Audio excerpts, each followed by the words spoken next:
Hello, everyone. Hello, Woody Dogs, and hello, Patsy. Hi, everybody. Hi.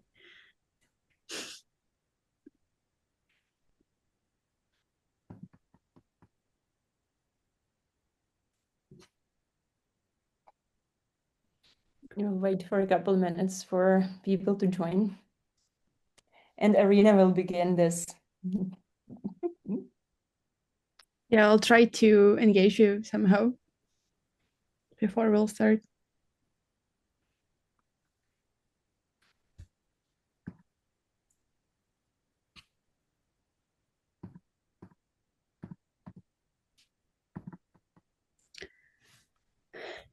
And please, if you do have an option to join us from your laptop or your smartphone, please join us from your laptop because we'll need our smartphone to make a little quiz before we'll start. And my team, you are also included, so please take your smartphone. Oh no. Okay.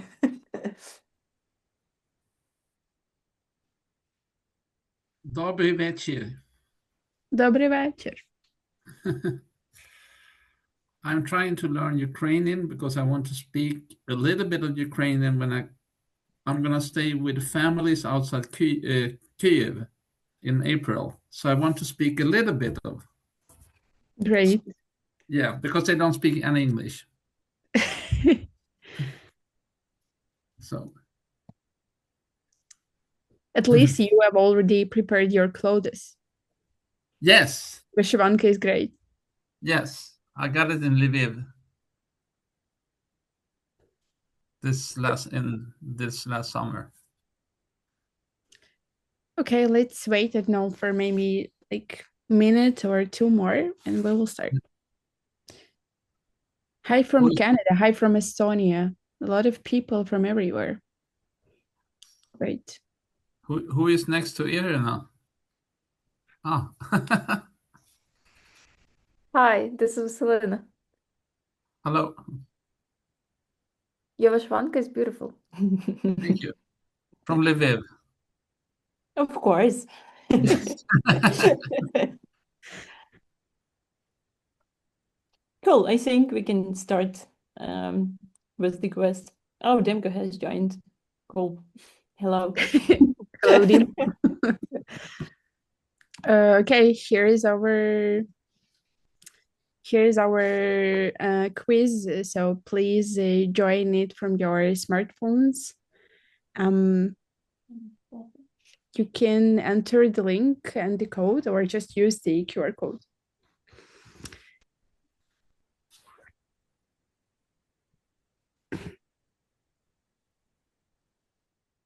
Okay, I see 10, 11, 12 people. Okay, great. Let's wait for a couple more. Great, a lot of people. Nice.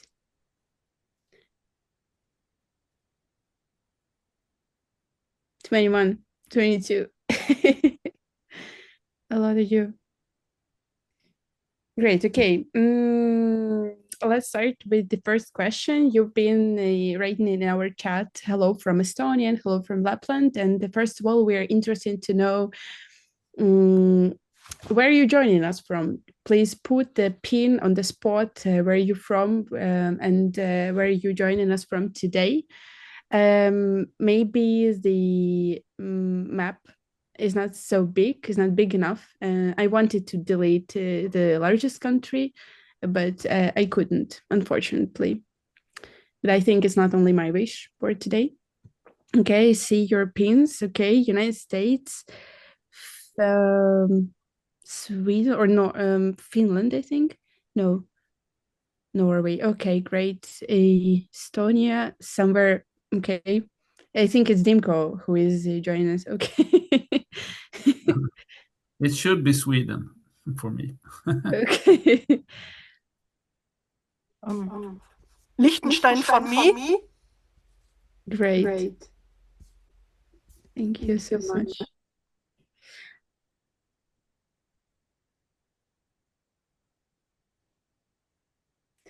Almost all of us in Europe which is great. But also a lot of people in the United States, in different states. And your time zone is really different from us. And we appreciate a lot that you're here with us today. Great. Okay, almost everyone from Europe. I see that almost everyone answered this question, and I think that we can move on the next slide. And the next slide is how would you describe our foundation in only one word?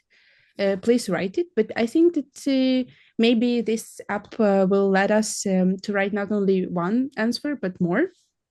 Okay, Dzyga. Great. Unity, transparency. Dzyga again. Unity, heroic. Doggo. Okay. Trustworthy. Great. Drone.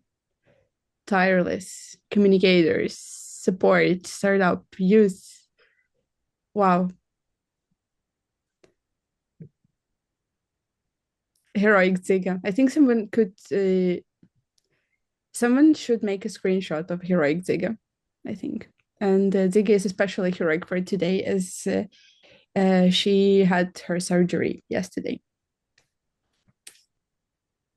Wow. Such great energy of this cloud of words. Thank you so much. It's only thanks to you we have such reputation. Absolutely great. This is so cute. I will start crying now. I will not be able to do the presentation of the report. Thank you very much. we will give you 5 minutes, Irina. But only 5. We don't have more time. We should make our great work. Great heroic Dzyga and transparency. I think it was our aim to have a transparency as one of the words that could describe us. Clever, strong, startling, cheerful, dog. Wow. Almost everyone responded. We have only 5 people who didn't respond yet. But I think that this cloud is absolutely great. And after the presentation, I will make a screenshot of it, just to remind ourselves that we have such a reputation. Wow. Thank you. Okay, we are going to the next slide. And how many kilometers do you think we covered on frontline trips in 2025?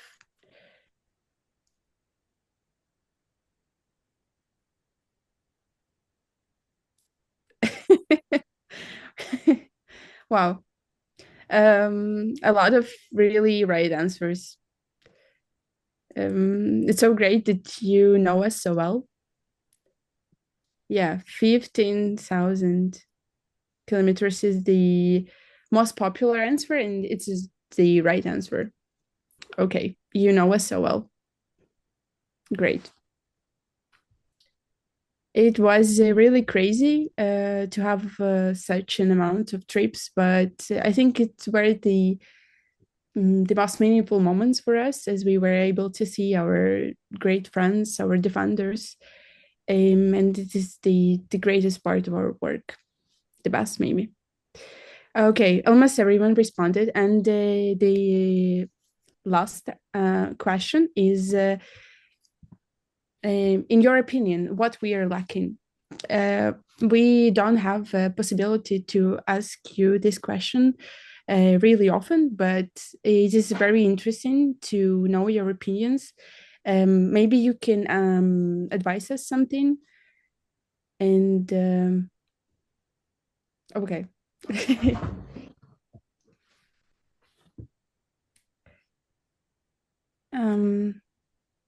More donators, fair enough, absolutely.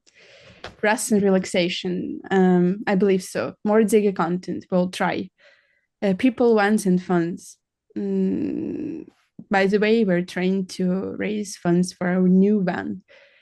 More visibility outside of our bubble. Yes, it's true, and we'll try to find ways to break it, like to find more people from everywhere. Victory, yes, we like it. We are liking it. Sleep, yes. Cash, yes. Pundit, yes. Kitten, we do have one. More content to share. We have a lot of content to share, but we don't have a possibility to do it really often. I mean, we don't have a lot of resources for that, but we'll try. More countries. Arena, once you picked up the kitten, Dzyga just left our room. She just like stood up and went to another room from this one. Visibility, more Dzyga songs. Please no. No. Extend visibility, yes. Coffee, more content, publicity, more resources, and more direct engagement with donors. Okay, maybe. Deeper collaboration with other organizations working with similar aims, maybe if they are also working with the international audience. More people marketing you outside Ukraine, yes, also maybe. Very interesting to have. Okay, half of you have responded. Should we wait a minute?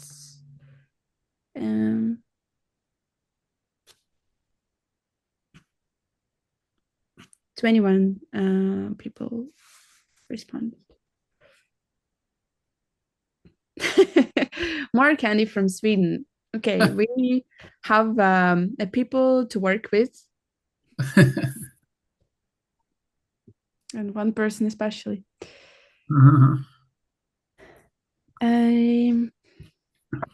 Polish representatives. Okay, yes, maybe. But how to find them? It is kind of was really interesting for us as we worked a little bit with Polish donors in May of 2025, and they wrote a lot that it is hard for Polish donors to find any true news about Ukraine. That propaganda is really strong in Poland. Okay, I think that's it. The last answer was more goodies from Belgium. Yes, okay. we're happy to have it. And the last slide is just a Valentine for you because we didn't forget. So that's it. I think that I can stop my presentation and to give word to Irina. Yes, thank you very much. I'll be sharing my screen. And thank you very much, everyone, for sharing this your thoughts with us. It's really important, and I really enjoyed it. We sort of doing like donor interviews, and this was like a trial of this, I guess.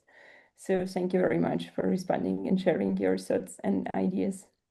I think you should see the presentation by now. Can you give some reaction? Yeah, cool. Thank you very much. Hello and welcome to our annual community meeting. It's our pleasure to have you with us today. We are joining from our office in Lviv.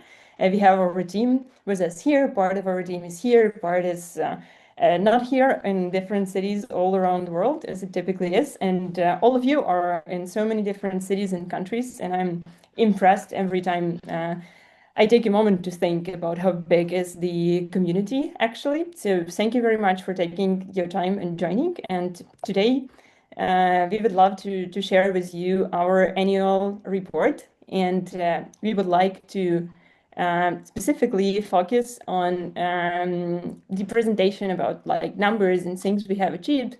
Then we will have a little announcement for you, and then you will have an opportunity to chat with the military we support and the military from our community. Some of them are already here in this meeting. Some of them will join a little later. Until the very last moment, we don't know who exactly is going to be joining, but we have hopes they would be able to do it.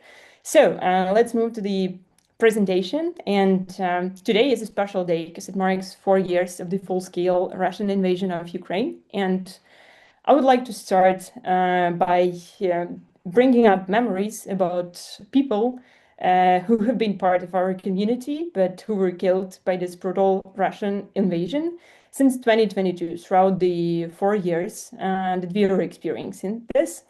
And when I think of like the work we do, I always think of them first, because these are the people that we do it for. This is the reason we still continue doing it.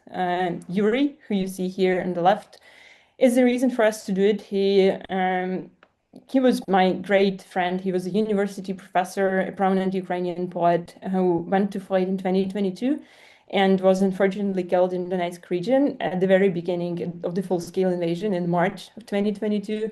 Brit, who came from the UK, who was a Ukrainian origin, who came to fight back to his homeland country of origin, Kum, who was just today awarded the Hero of Ukraine status by our president, who signed the order.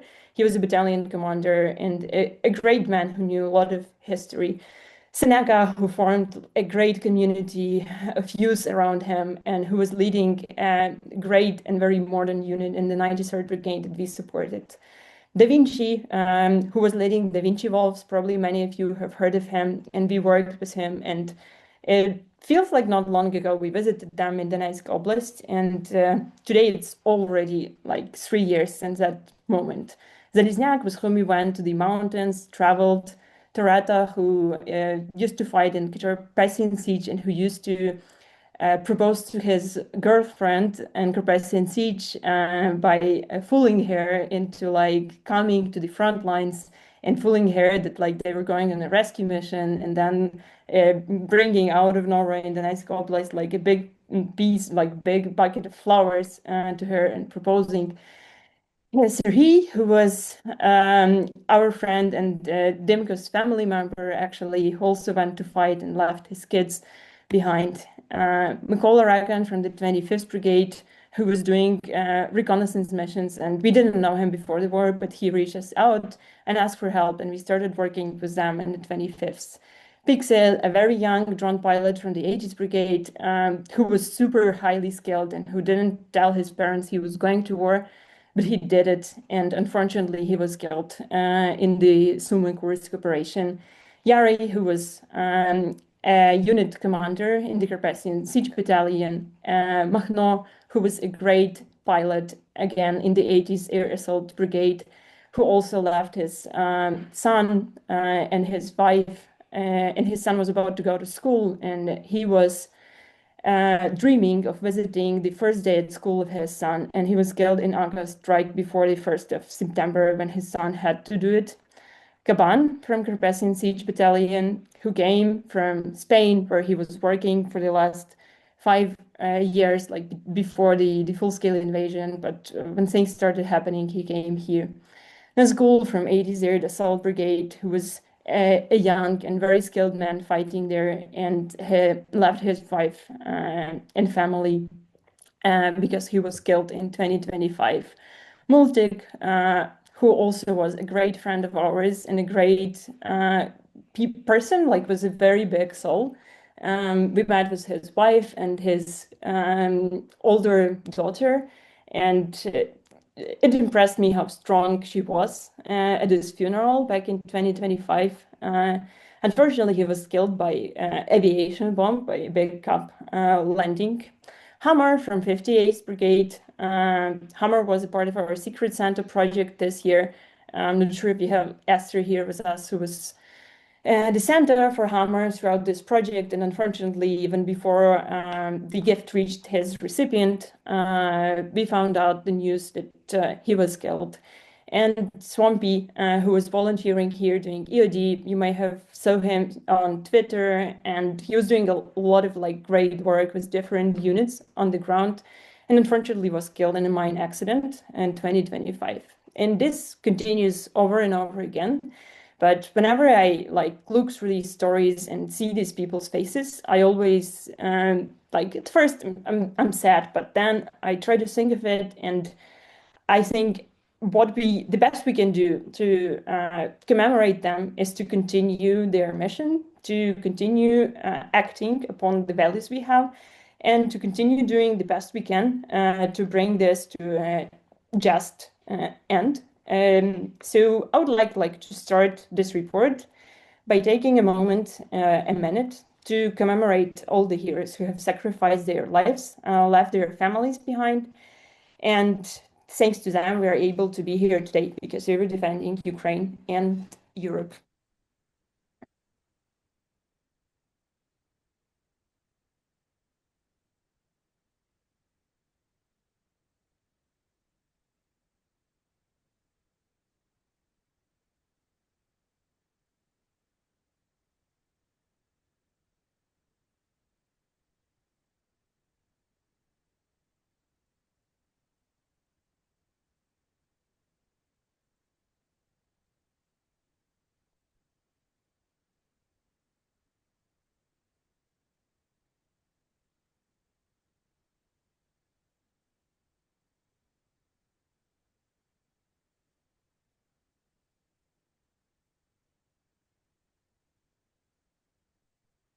Slava Ukraini!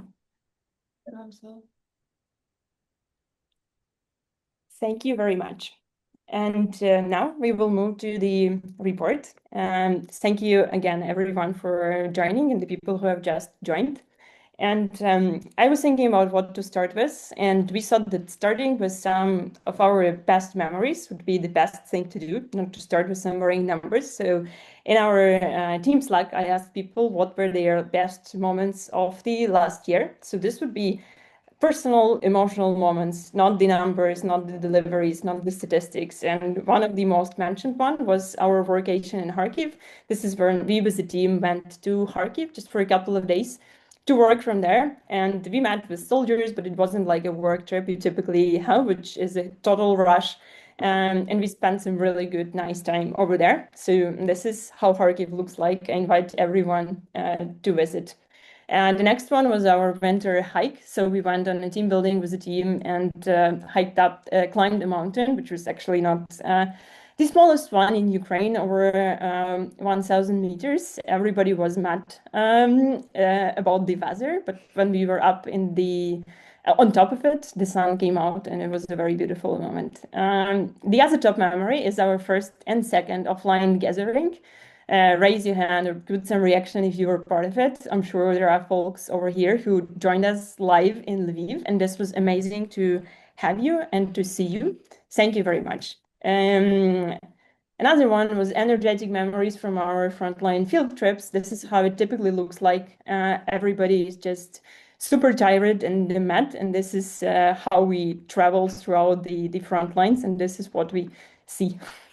Another one, and it was from our logistics team, because Yura, the guy in the first picture on the quad bike, is mad about like transport, cars, and driving. So he was extremely happy that we have delivered our first all-terrain vehicles. And after that, we delivered 4 more. So these are a couple of pictures of us testing it, because, you know, we have to test everything you give to the guys. The other fun memory was of our designer, Orest, and our volunteer, Justina, getting married. So we joined her wedding this summer. It was a crazy summer, and we loved the vibe and the atmosphere. Just take a look at how beautiful these people are. So life continues, and we try to get our best from everything we do. The other one is the Donetsk Stella. And when we think of it, unfortunately, we often think that it might have been the last time we were there, because now it's super dangerous to go there. So, and this picture reflects our, I hope, not the last visit to the Stella. That's right before the main road of entering to Pokrovsk, which is now under heavy battle. And we met our new year of 2026 in Kharkiv together with the guys. I wonder if they are here, Juvelir and Prapor. I don't know if you are here, just put some smile. We met with the guys from one of our drone units that we love, and we spent the new year with them, and Dzyga, of course, and Dimko just came to see us, so it was wonderful. And now we'll move to numbers. So 2025 was definitely a year of growth for us, and you will see it reflected in the next slide. This is how we grew compared to all the previous years, and this is a tremendous result for us, considering we didn't change like the team. This is just the change of approach we took to fundraising this year. And in terms of growth, it was already 75% in terms of raised funds and in terms of delivered equipment too. So we delivered more equipment than we did in 2024. And it's all thanks to you, the wonderful community that's here with us, supporting us, advocating along your friends and continuing to donate. And on this, I'll give the word to Vasilina. Vasilina is our fundraising leader, and she will describe and tell you more about the donations and how you donated throughout this last year.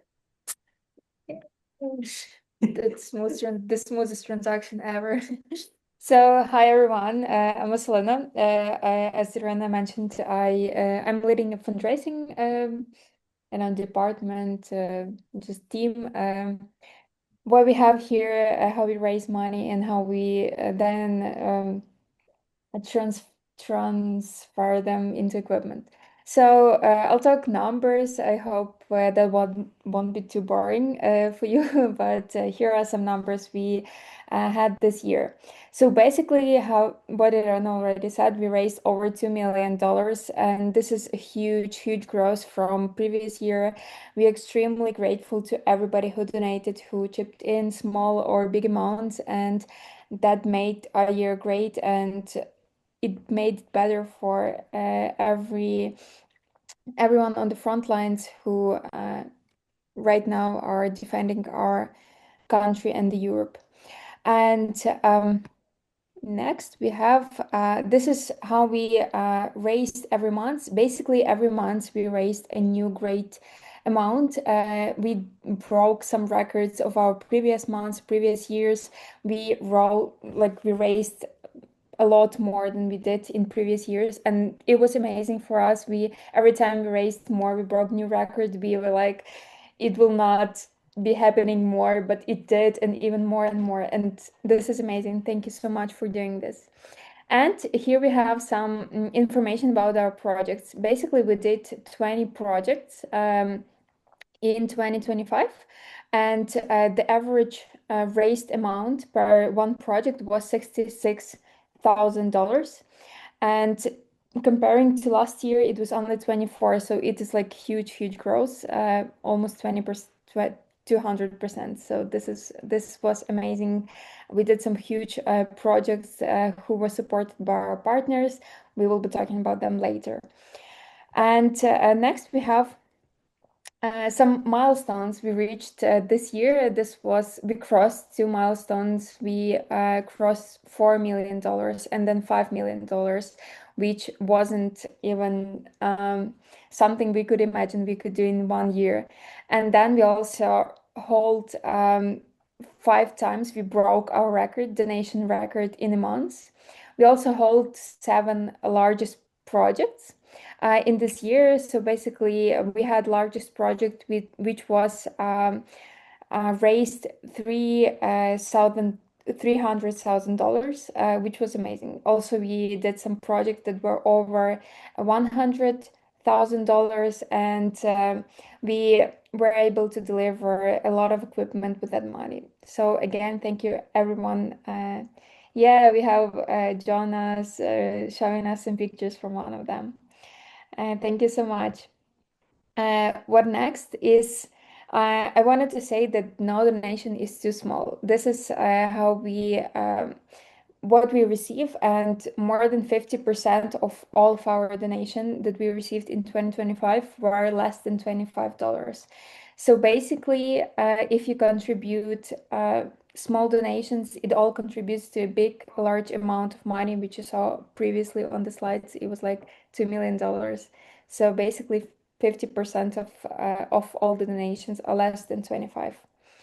And this is some, I hope, encouragement for you to contribute small donations. It's really valuable. And also we were growing big, and we were growing to different countries. This is some map we see where we were. We can say that because people who saw us on their screens donated. This is the map that reflects that. Basically, 71 people from 71 countries donated to us last year, and top 6 among them were the United States, Ukraine, Germany, Switzerland, the Great Britain, and Sweden. And this is amazing. We also received donations from 13 new countries.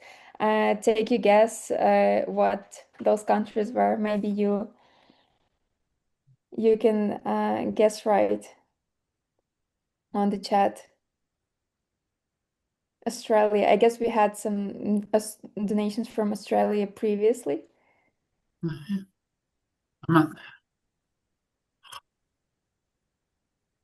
Greenland, yeah.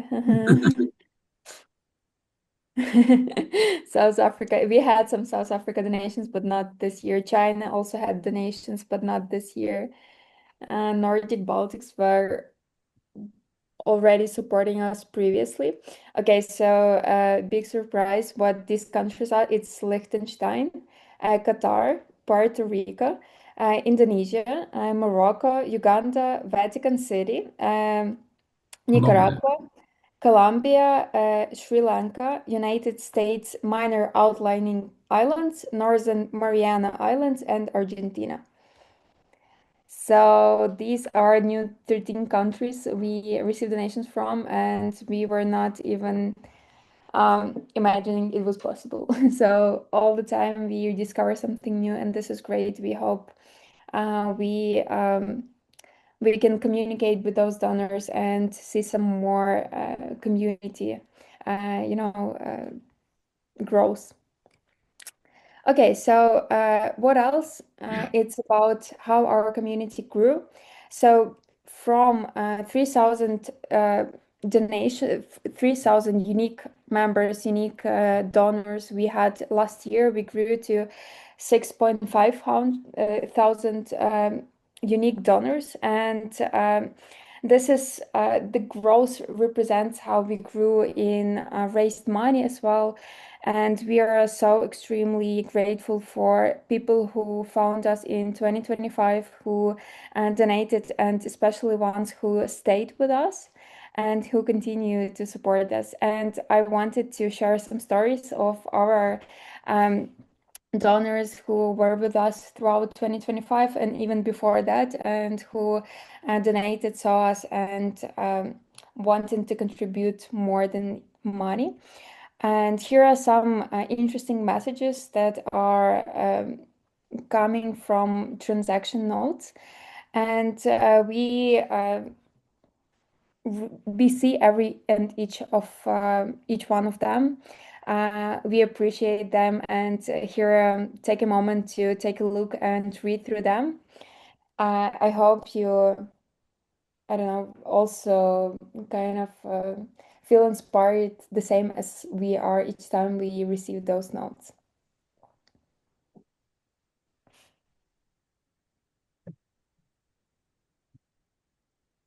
And let's go to some stories about our donors.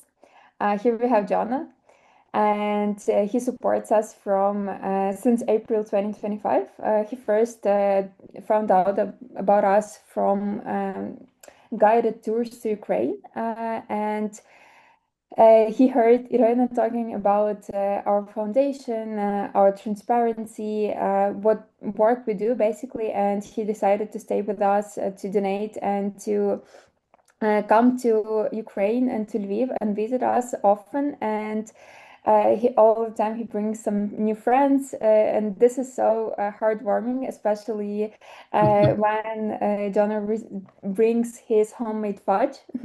And we love being personally connected to people, know people in person who support us and who support Ukraine, who are not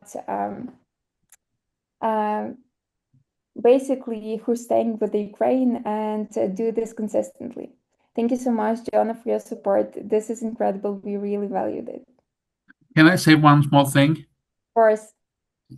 I am so impressed by young people I've met in Ukraine. because you know what is at stake. I've talked to people, not only from Dzyga's Pole, but other young people, and you are so determined. I'm so grateful for what you're doing. Thank you so much. Thank you. Dziękuję. Thank you. Next, here we have Alex. Alex is also our great friend. He supports us back since 2023.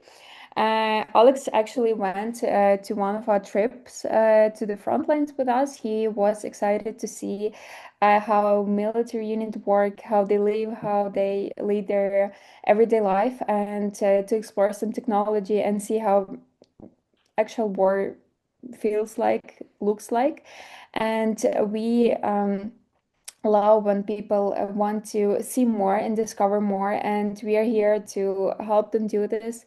And we really love this connection, when we can bring people and show them how Ukraine actually feels like.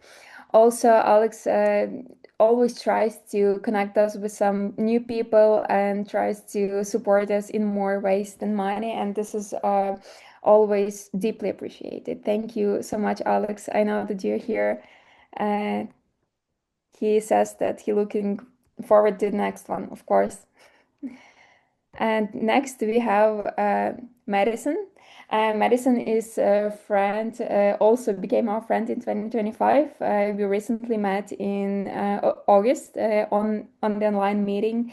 And after Madison donated to one of our campaigns, we talked, we discovered each other, and we realized that our missions and values connect, and after that Madison visited us many times, and he also joined us on one of our trips. And Madison is part of his family foundation, Madison Floyd Foundation, and they share our values and they support Ukraine from the beginning. And this is what we really value in you too. Thank you for your support, and thank you for being with us and supporting us and making planning for 2026. Also, I wanted to talk about Maria, who is not today on this meeting, but she wanted to share the story as well. She is from Finland. She is a mother of to a Finnish soldier, and she discovered Dzyga sport through a Secret Santa project we had in December last year, and she actually connected with one soldier story who asked for engagement ring to propose to his girlfriend, and she found some ring and she bought it and delivered it to Ukraine for academic. So he can propose to his girlfriend, and this is the most heartbreaking, heartwarming, I would say, story I've ever heard. And Maria is actually a big supporter of Ukraine. She's been supporting Ukraine since 2022, and also she feels connected to Ukraine as she's from Karelia originally, from the part of Finland that was also occupied by Russia. So she knows basically how it feels from firsthand. And we love our supporters. We love to connect with you. We love to know your stories when you share them with us, when you come visit us, when you bring your friends, when you tell, spread the words about. And we really deeply appreciate not only what we do and how you help us, bring this mission real, but also that you are with us, that you are real, and you share your stories. This is more than we can describe. This is more than we could hope we could gain from this whole Dzyga community. And also, I wanted to give a shout out to our partners who helped us raise so much money in this year, and who made this all possible. First, thank you, Preston Stewart, who was a partner with us for 3 projects with us, and he raised more than $200,000. And this is amazing result, and one of the most beautiful stories. He actually came to Ukraine to see the work that was completed to meet the Achilles unit and delivered them drones personally. And it was. Thank you for the work you do. And thank you for staying with us. Thank you for making plans in 2026. We really appreciate that. Also, we want to say thank you to Jonathan Pierce. He leads ATPG Politics YouTube channel. If you didn't know that, subscribe. He actually contributed, he had an idea to support building drones. He connected with us and wanted to support something like drone building, and we said that we actually had some project like this. It's a drone lab that supports 47 brigade, and he single-handedly raised over $17,000 to that campaign, and he raised more than $57,000 and converted this in real impact. Thanks you so much, Jonathan. Also, we want to thank UKU alumni community who were raising to support UKU is Ukrainian Catholic University, and we know many alumni who are fighting in Ukrainian war, and this community raised over $45,000 to support different alumni from different faculties who are fighting right now. Also, the great shout out to Jonathan Fink from Silicon Curtain podcast.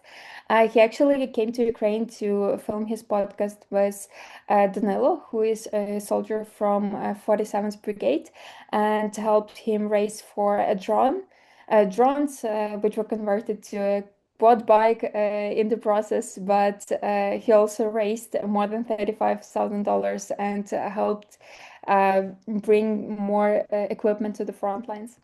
Also, a great community Tuning Tuesday that helps us every time we ask for help, and they wanted to support Azov unit with cars. Also, they try to support us almost each month with some fundraisers, and they raised over $34,000 and converted that into real impact. And also, we want to thank our partners who were doing some fundraisers with us, who also contributed not only with money but with their products and with their any other help that we asked for. And these are great companies. We want to really, really thank them. And I want to give back my word to Irena, and she will continue from now on. Thank you, everyone.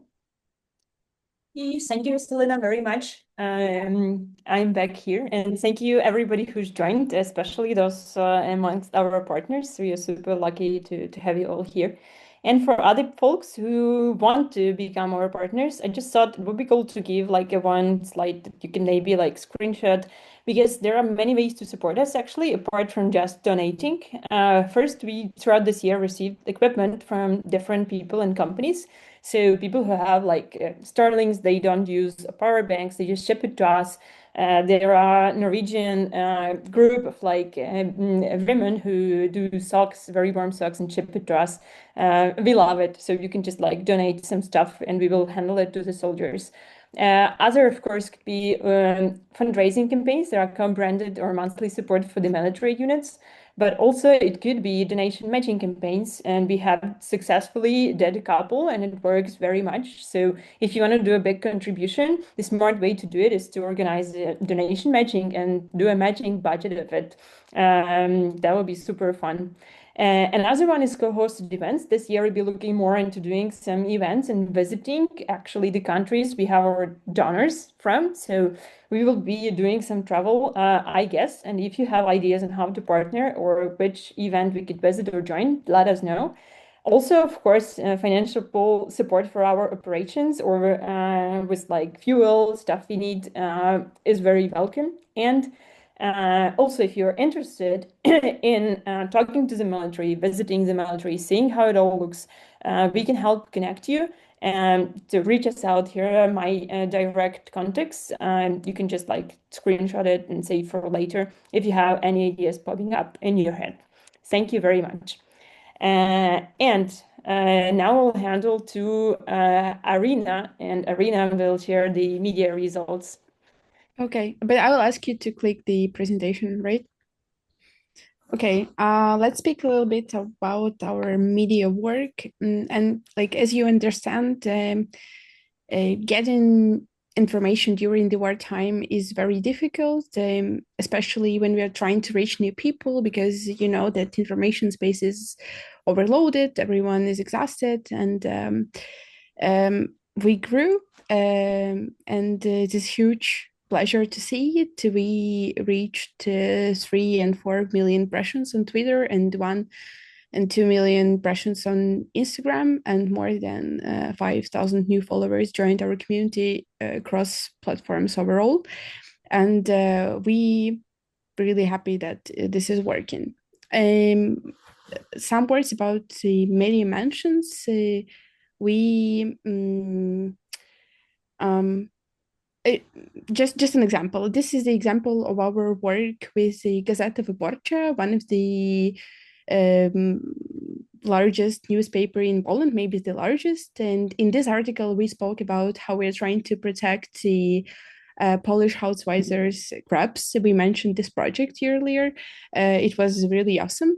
And this publication brought us wonderful donors from Poland. It was great. Next slide, please. This is our example of our work, which is a Swedish national newspaper. And through that material, we connected and introduced ourselves with great supporters from Sweden. So for us, working with trusted media and bloggers, for example, is very important. We always have something really interesting to tell, some meaningful stories. So please, you can show us next slide.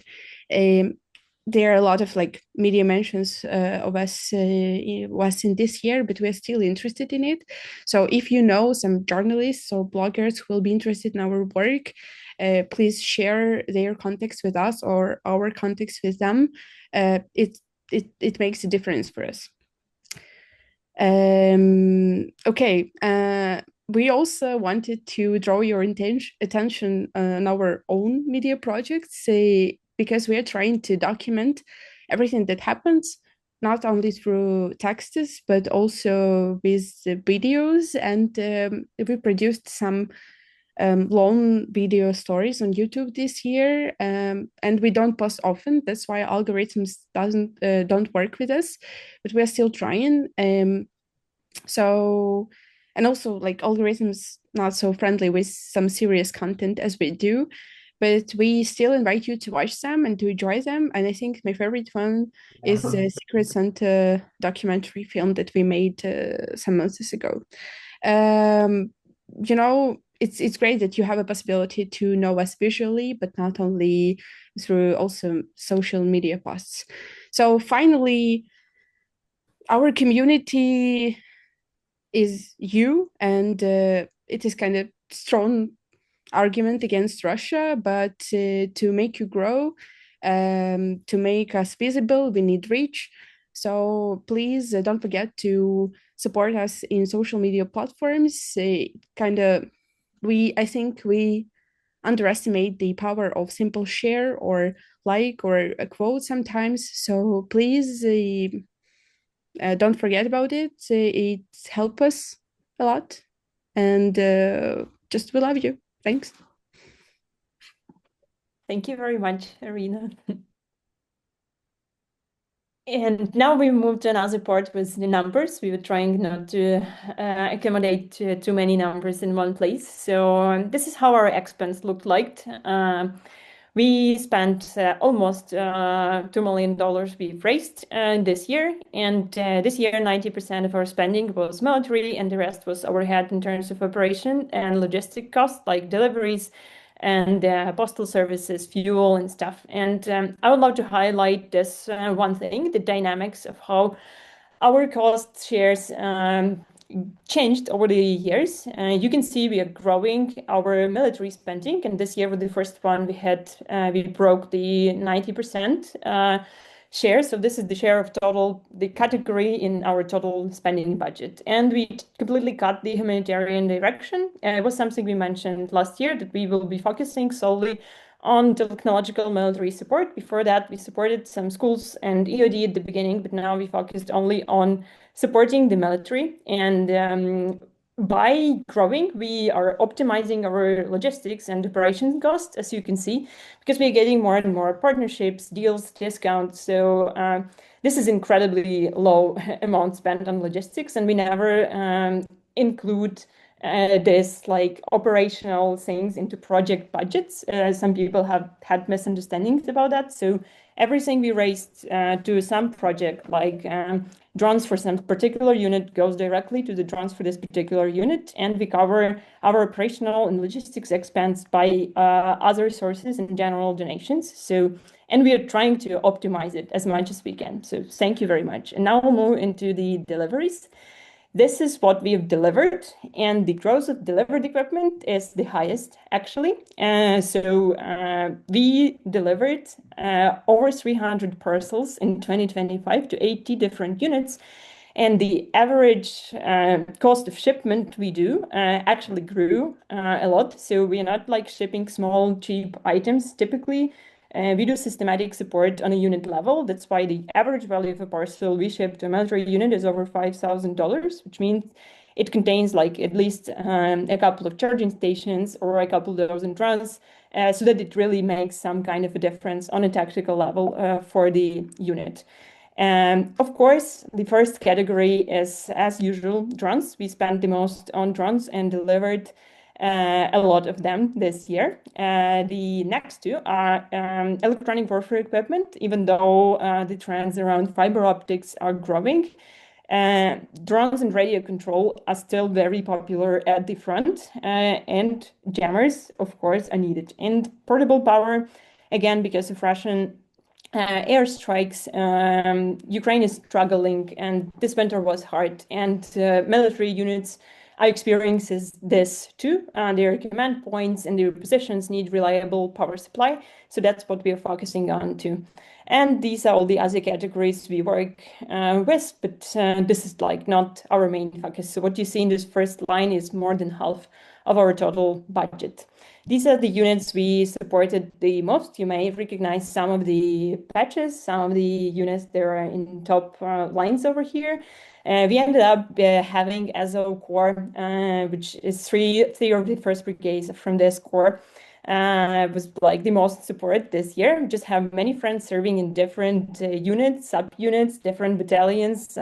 We have engineers, EW specialists, drivers, and all sorts of like people serving there. But we also support a lot of like air assault brigades, mechanized brigades, heavy mechanized brigades, and infantry guys. And this is a great focus for us. Thank you for supporting all of these units.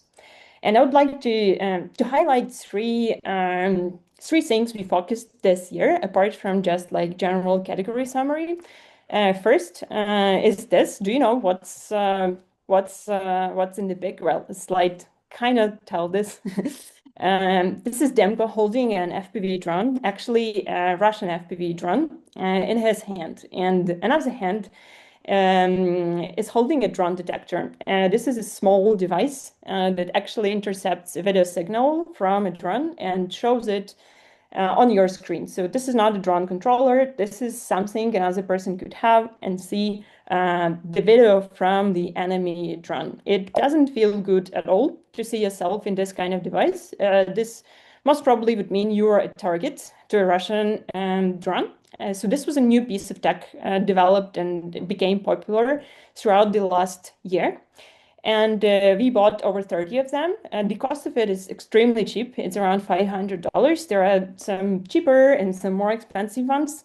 And we find this device very cool and a deal breaker on a tactical level for the guys to have. This is super useful to have in cars, super useful to have in positions when you're just sitting down the line. So this detector intercepts the analog FPV video signal, and this is what most of the FPVs now have on the front line, because most of them are basic, cheap FPV drones. The soldiers who has this device, they see what the drone sees actually, and they take their time to react and take cover or hide or reposition or attack the drone. And here we have a small video showing how it looks like. We actually had a couple of moments throughout our trip to the front when we saw it working, and when we intercepted some enemy FPV videos. It wasn't cool at all. And this is a video from our military guys. It shows the frequency which it intercepted, and it shows the video, and in this video you see the explosive. So you see this is a real like drone carrying this explosive flying at you or not at you. So this is not cool. At least you could see it, and when you spot your car or the road you're familiar with, you have some more time to hide.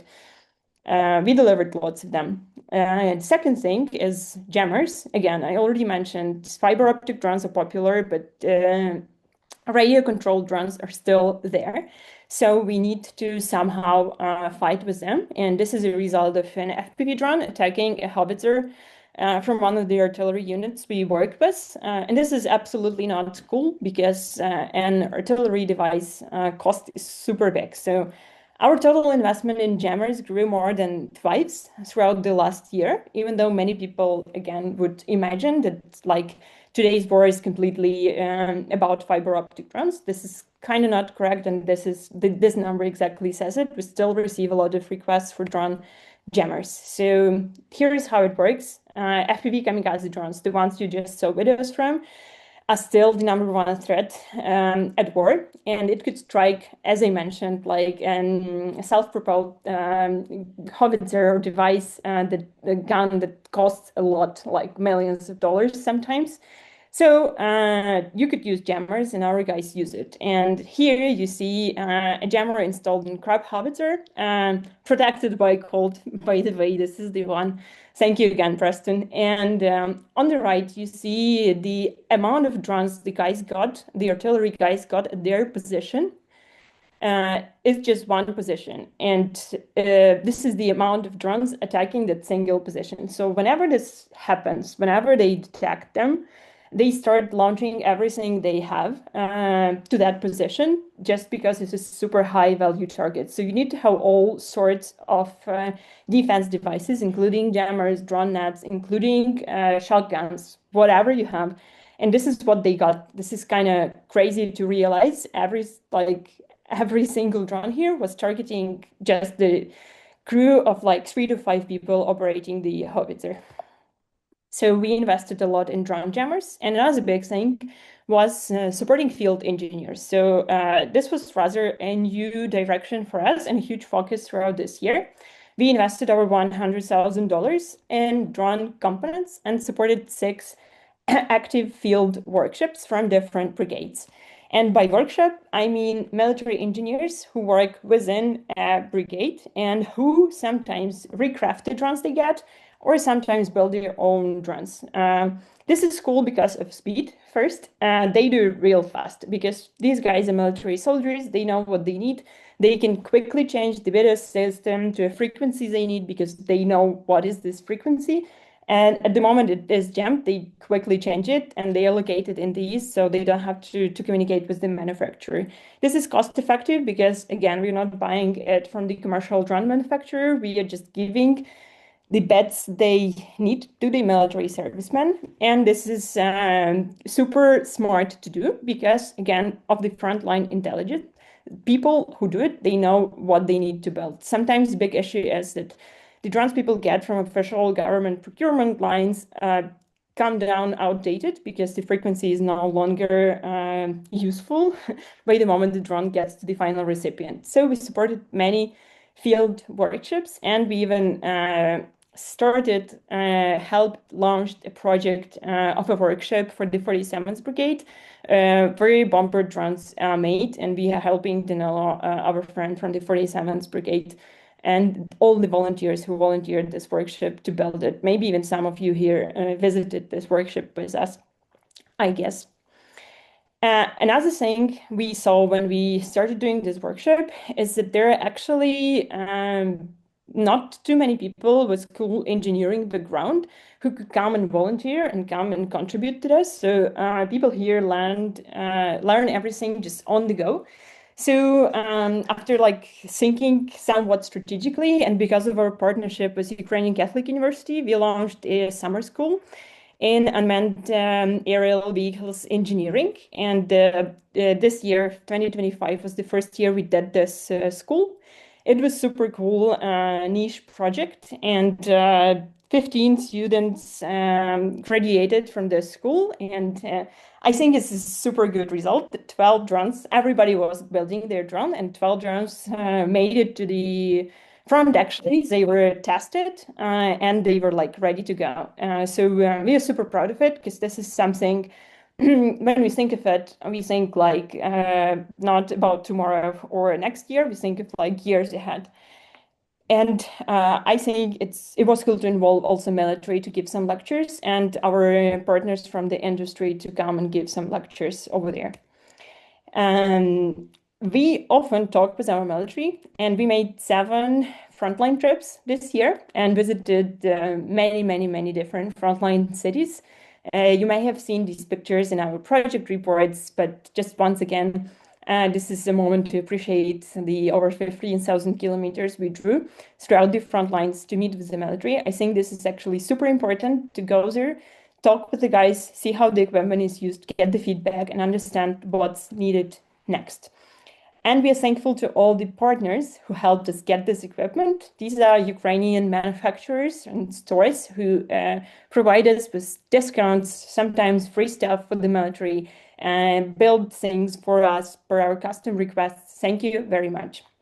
And I'll show you 3 videos with the results of our work. This one is very fun. This is a generator being delivered by Baba Yaga vampire drone. This is a rather unique logistical task to be performed. Many positions are super detached currently at the front line because the kill zone is extended. So the logistics is super hard. It's impossible to drive there with any type of vehicle because you will get hit very soon. So this is the way the guys have delivered a generator, which is quite big and heavy, to the position so that pilots who were at the position were connected.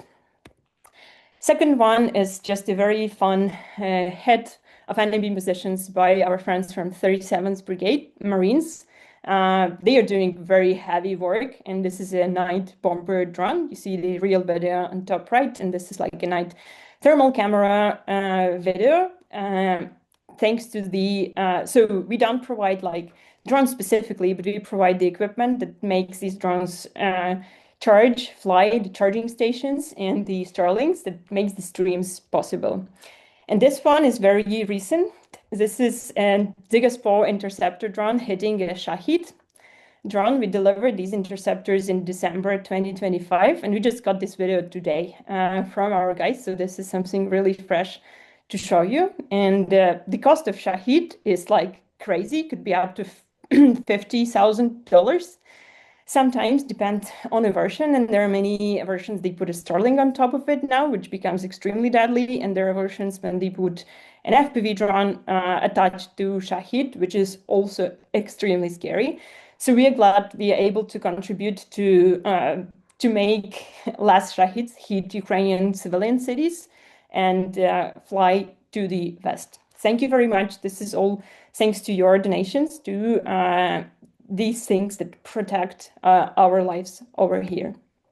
And this is all possible thanks to our wonderful team. And I would like to show this beautiful picture of our most beautiful team from our summer event. And I'll take a moment to appreciate every team member. This is not a big team who is working every day to make it all possible, who is working on fundraising projects and marketing, communication, who is working with the procurements to make deals with suppliers, to make all the contracts, to make it secure and legit. So thank you very much, our team. A huge shout out to you. Dzyga is at the top of our organizational chart. And thank you to our volunteers. We have a lot of people who are contributing to projects, and these are the people who do it systematically, who helped us build our IT systems, who helped us load stuff into the van, who helped us fundraise stuff, free stuff, so to say, for the military from different Ukrainian businesses. We love you and thank you very much. We will be thinking this year more on how to involve more foreign volunteers, because all of the folks here are just Ukrainians, our friends who are located here in Lviv and who are able to contribute systematically. We are thinking of how to involve you guys, because many of you have reached out and suggested your help. If you have a specific idea of like what you can help with, it would be super helpful, because we are struggling to organize systematic volunteering work online. And this work is recognized not only by you, but by the recipients of the aid, those of you who have visited our office, so the famous thank you wall. This is a wall in one of our office rooms in Lviv. And to me, like, it's impressive how many of these thank you certificates and awards we get. From the military units, from the Ministry of Defense of Ukraine, from course, all sorts of organizations. And we received a lot of the thank you certificates throughout the 2025, and we are proud of them. So I thought, where if not here, we would show it, because actually we don't often like show all of these awards. This is not just the awards for our team. These are the awards for all of you who have donated and contributed and made our projects possible. So again, thank you very much. Enjoy it. Screenshot this slide and show it to your friends and tell them if they also want it, they can get it. Next thing I'd like to show is our operational spending. Not sure if you're interested in it, but I'm really proud of it, because again, we often, like, every day try to like optimize. Every time we buy something, we ask for a discount. Now I'm like a professional beggar, so to say, because every time we go for someone, we say, hey, this is for the military, our country is at war, so please like give us a discount, and people do it. So if you ask, they give. So this is the operational cost of our team. We spend most on people. Again, we always want people who do it more than full time to be fairly compensated, but also we invested more in education, going to professional events, conferences, trying to learn from the industry, and I think we'll be extending this next year.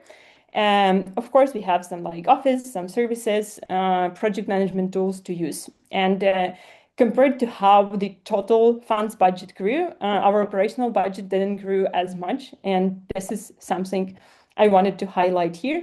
The share of our operational budget is 8%. The industry average is around 15%, and the thing we are allowed is 20%.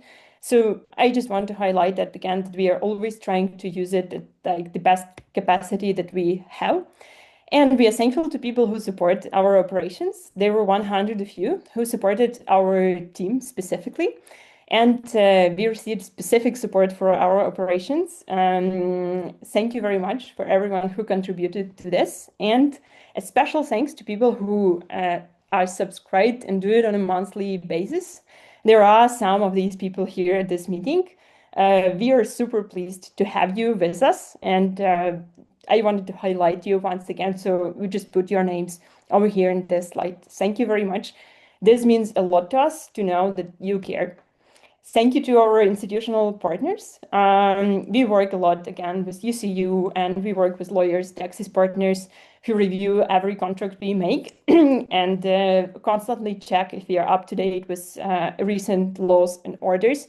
And thank you to Lexopolis, our accountants, and they are taking care of all the papers and reports to the state tax service. I'm typically impressed with the work they do, and we just received our archive from the last year. It's like this, maybe, a stock of papers. This is crazy. There is a lot of like bureaucracy behind all the work we do. And we use a lot of tools, and we, again, always ask for discounts. So I wanted to highlight specifically Nova Poshta and Oko here for always helping Ukrainian volunteers. This is amazing to have your support. And the next slide, I want to hand over to Orest, because Orest has some other cool way for you to support our operations, and he'll share a quick update on that. Hi everyone. So in 2025 we relaunched the merch store. Why did we do it? Because first we built a website only for merch to make it more easier for you to buy it. Also, we created new designs to match the foundation rebranding. Also, we launched it in May, and since the time we raised more than $11,000, that like 9.5 in profit, and that's almost amounts of to cover our operational costs. And also there is 108 successful orders. Also, the project I'm most proud is a unique collab with our friend Mikita. Mikita is a military medic and a photographer. We know each other since long ago, and we support his unit with some equipment.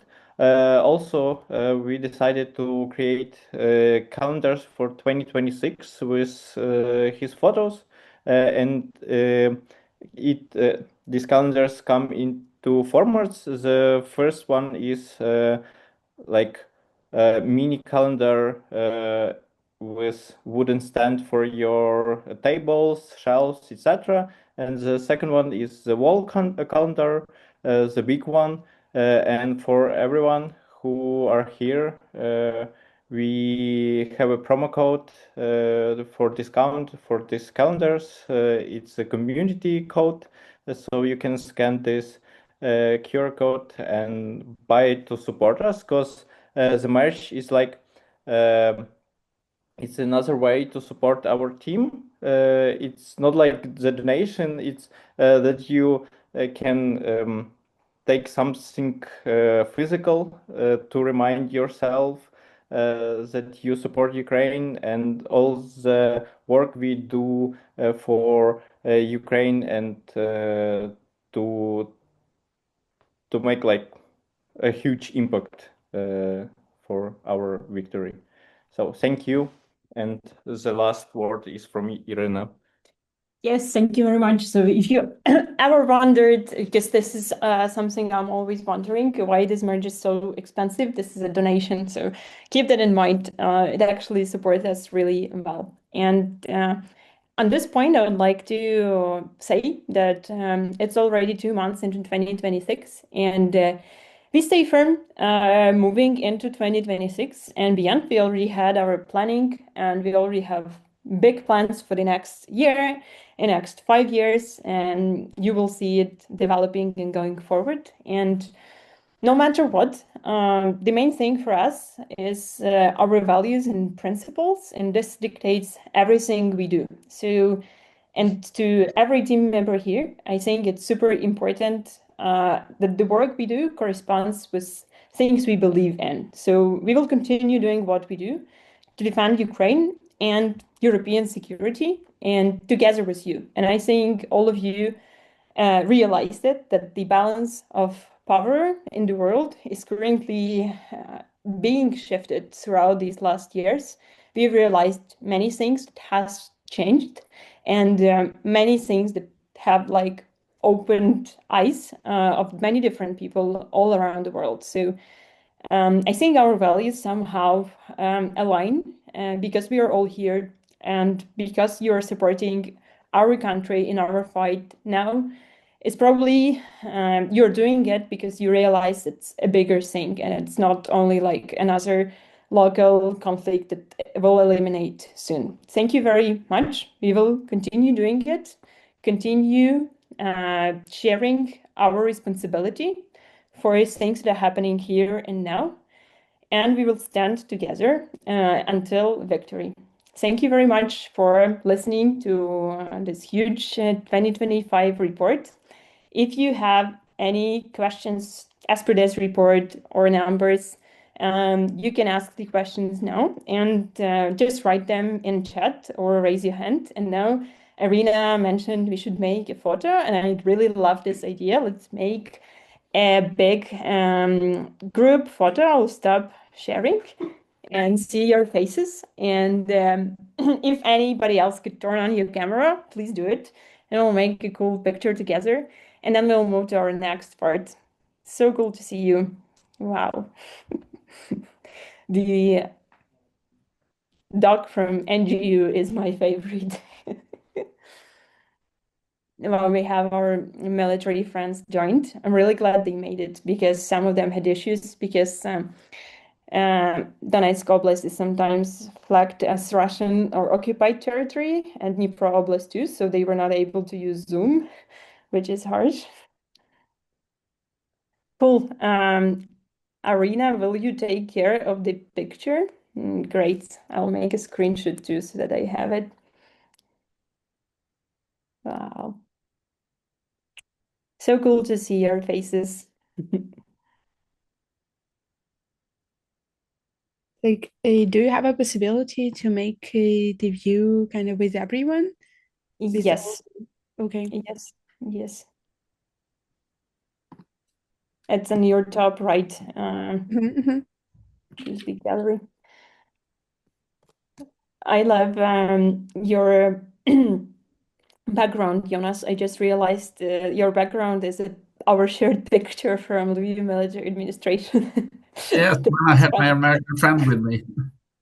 This is fun. Yeah, So cool. you remember I have my American friend with me. Yes, yes, of course I do. Cool. Any success in making the picture, Arina? Yeah. Cool. Do you have any questions that you would like to ask in regards to the presentation? We have 5 minutes for the questions. If not, I'll just move forward. Peter, your dog is so nice. This is Jonas here. I have one question. Sometimes I subscribe on Kyiv Independent, and also I get these videos from Ukraine. Oh, Ukraine is doing fine. Everything's going well. But when I read Kyiv Independent, it's more.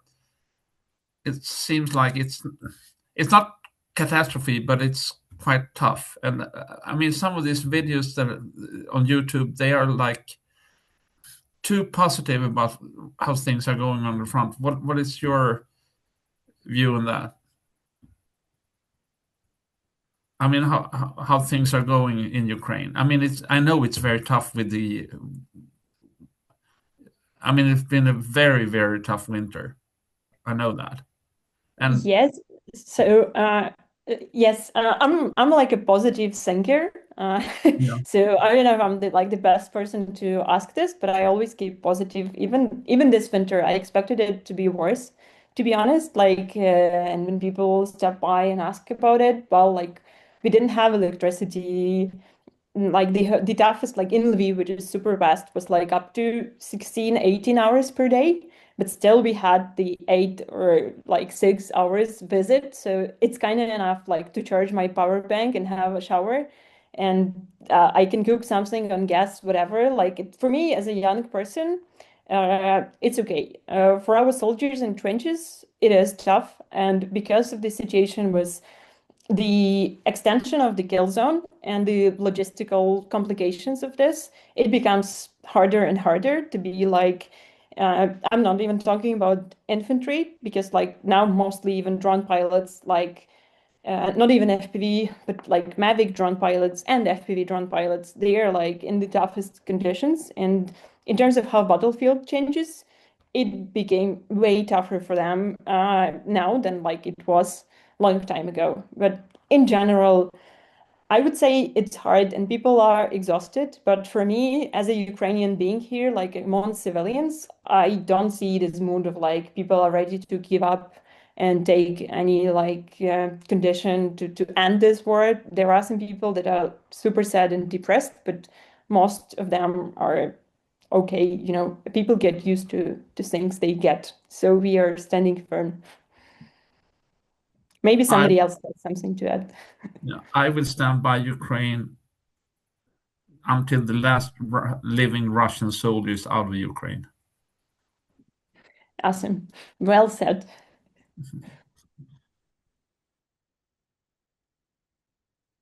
Great, thank you very much. If we don't have any more questions, quickly move to our quick event announcement. So last year we did this report as a hybrid format, and we welcomed some of you in Lviv. And in summer we did another event for our anniversary. So this Dzyga is inviting you to Lviv again. And now we are announcing it yet like upfront because we heard feedbacks from the last years that 1 month wasn't quite enough for you to save the date and plan your travel. We would be really happy to see you all live with us in Lviv on July 18th, even like 17th and 19th, because we will have a special program for people who want to take a deeper understanding of the situation and have a trip with us to maybe some other cities and locations in Lviv. But we will have our anniversary event in Lviv on July 18th. Save your date, write it down in your calendar. This will be a chance to go meet us in person, meet our soldiers in person, talk to the people you've supported, see the results of your donations, and be a real part of this community. All of you are from all sorts of different countries around the world. If there are people who visited this event last year here, you can share your reactions in comments. I definitely know a couple of folks who were there. So save the date, July 18th. It's actually the formal registration date of our organization. Exactly on July 18th, we started as an NGO.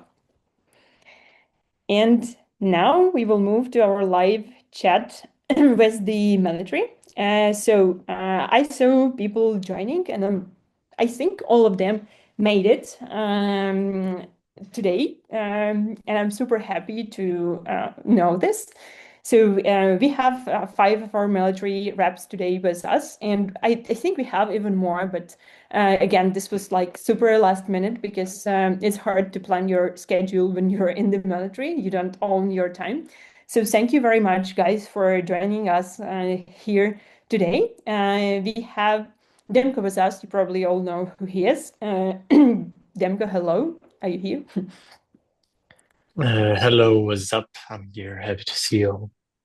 Nice. We have Max Kochovey. Max, Hi, say hi everyone. yeah, cool. You have a nice background too. Max is Kochovey is a drone operator. Volodymyr, Assistant Unit Commander for State Secrets Protection. I read this title because I love it the most. It sounds super secret and super important. Hey Volodymyr. everyone. Hi Nice. everyone. Nice to meet you. Hi.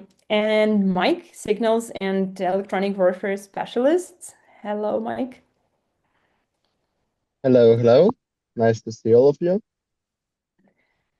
And Buch, head of the directions group in one of the units. Are you here with us? Yep, definitely I am. I It was love a really cool presentation. Thanks a lot for what you're doing. Thank you very much. Cool. So we are all here, and at this point, I will just stop screen sharing so we can see each other's video. And first, I have like a couple of questions that I can start with so that we start this conversation. But then all of you are welcome to think of the questions you have to our soldiers. These are the people we supported throughout these years, and they all have different roles in the military. So this is a chance for you to talk with them directly. And my first question would be before responding to any questions, folks, I would be happy to hear a bit of a background, like where are you joining us from, and what's your location, up to the extent you can share it, because it's super interesting that like all of you made it to our meeting from the different parts of Ukraine you are currently located, and we value it so much. Thank you very much for joining this. And the first thing I would love to ask is today is a very important day. It marks the 4th-year anniversary of the full-scale invasion. It's February 24th. So my question will be related to this specific date and your feelings around it, because like many people abroad, and it reflects exactly what Jana mentioned, is that like people feel like we are all exhausted and tired of this war. And we are not even talking about civilians. If you talk about you guys who are in the military, you should like have been the most tired by now. Of course, it is true, but I would love to hear about your motivation. What keeps you going? What are the things that push you to continue doing what you do? Do you have some like special secrets? What brings you energy throughout these 4 years of war? Do you even like think of it, or you just have your work to do and you do it? How do you feel regarding that this is already first anniversary of it? Do you have any volunteers to answer this call?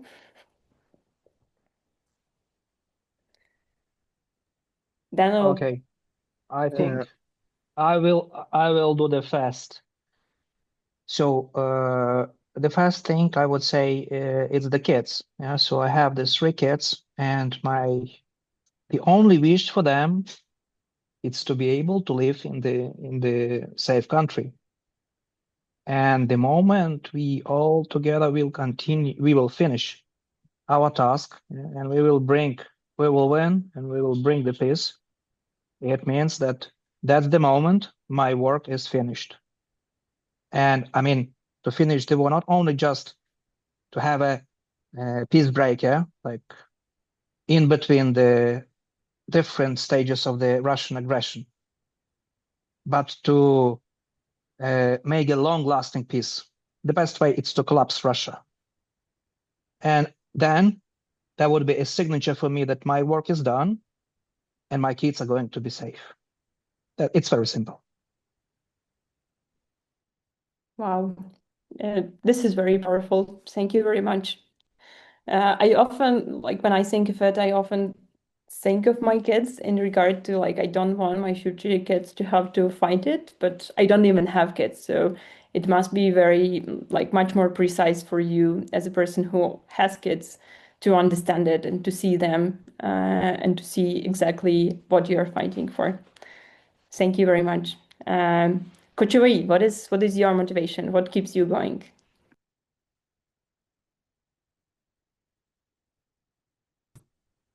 Okay, 4 years ago, my motivation to go and fight for my country was love.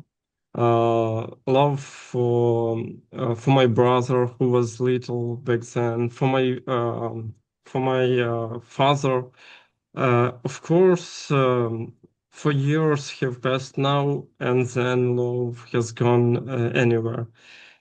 It just it's just that with the daily tasks, it becomes harder to see or notice it. Or it is a job, absolutely. And as the Ukrainian poet and singer Sergei Zhadan once said, love is a job, and we have to do this daily work. Certainly, I love my people. I love my country. It's it's my motivation for now, maybe. Very beautiful. Thank you. Okay, now, Mike, do you have any answer to that? I'd actually love to hear everyone on this question. So I've been serving for almost 3 years now, and frankly, it's mind-boggling when I think about it. It feels like it was just yesterday I joined the military. To be honest, I try not to think about how long it has been or how long it will take. I just focus on today and tomorrow, and then the things I can immediately change, fix, improve, and so on. Thank you very much. Yeah, it's like a daily job you have to do every day.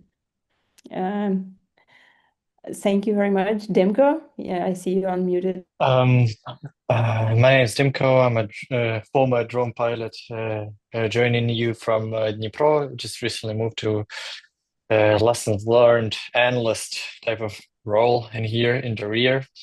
My motivation is quite simple. I just realize, like in the grand scheme of things, what would be the result if we do not fight? Like if we just, all of us would just lay down our arms, and that would be no peace. It's not like how peace is achieved. If we just give up, I think Russians would conquer all of Ukraine and then just, make another Bucha, Mariupol, and it would be bloody, it would be deadly. So I would hate to see that again. I would hate to live through that. That's why we just have to fight. I think that is the greatest motivation that could be in a man to defend his home and defend his family. Even though I'm around 1,000 kilometers away from my home, but if you just put a bit of a more of a rational thinking into it, I think you understand that someone just has to stop them here so they do not move forward. So that's the idea. Thank you very much. And Volodymyr, what's your motivation? What keeps you going? Hi everyone. Again, first of all, I want to say that here in this meeting, maybe I am the only one non-combat position soldier. Actually, I am a junior sergeant and I am in charge of a few people in my small unit. We are doing sometimes boring stuff, sometimes interesting stuff, but about motivation, for today, if to be honest, my only motivation is the result of my job and I don't know, and good living life of people that I am in charge, because I am responsible for them, sometimes for their lives, sometimes for their mood, sometimes for their feelings. And it's hard to be in charge of people because one day you just realize that you are responsible for everything.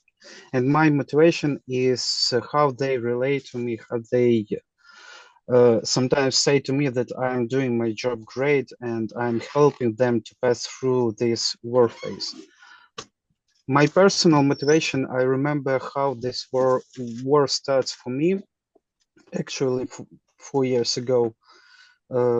Actually, I have overslept the beginning of war, but when I get up and see traffic jams and first message from my mom with a phone number of foreign country, actually I have understand everything very fast. And the first thing what I was thinking about is why this is happening to my parents, because they spent over 30 years to make some wealth that they can live for me and my brother.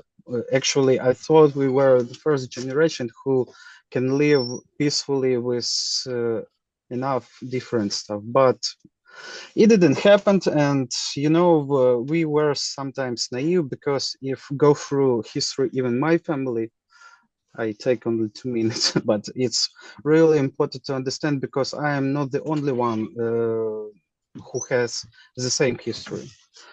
My grandparents in motherline were deported from USSR Poland in 1946, 1947. My grandparents from my father's line were deported from Lvivska Oblast in 1945 to Siberia. And they were allowed to come back home only in 1960.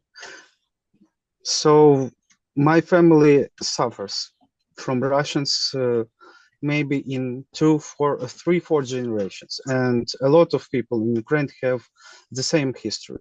So for most of us, it is personal, it is historical, and we just trying to do what we can do and what we can do best to I don't know, to reach this victory or some peace, maybe in nearest future.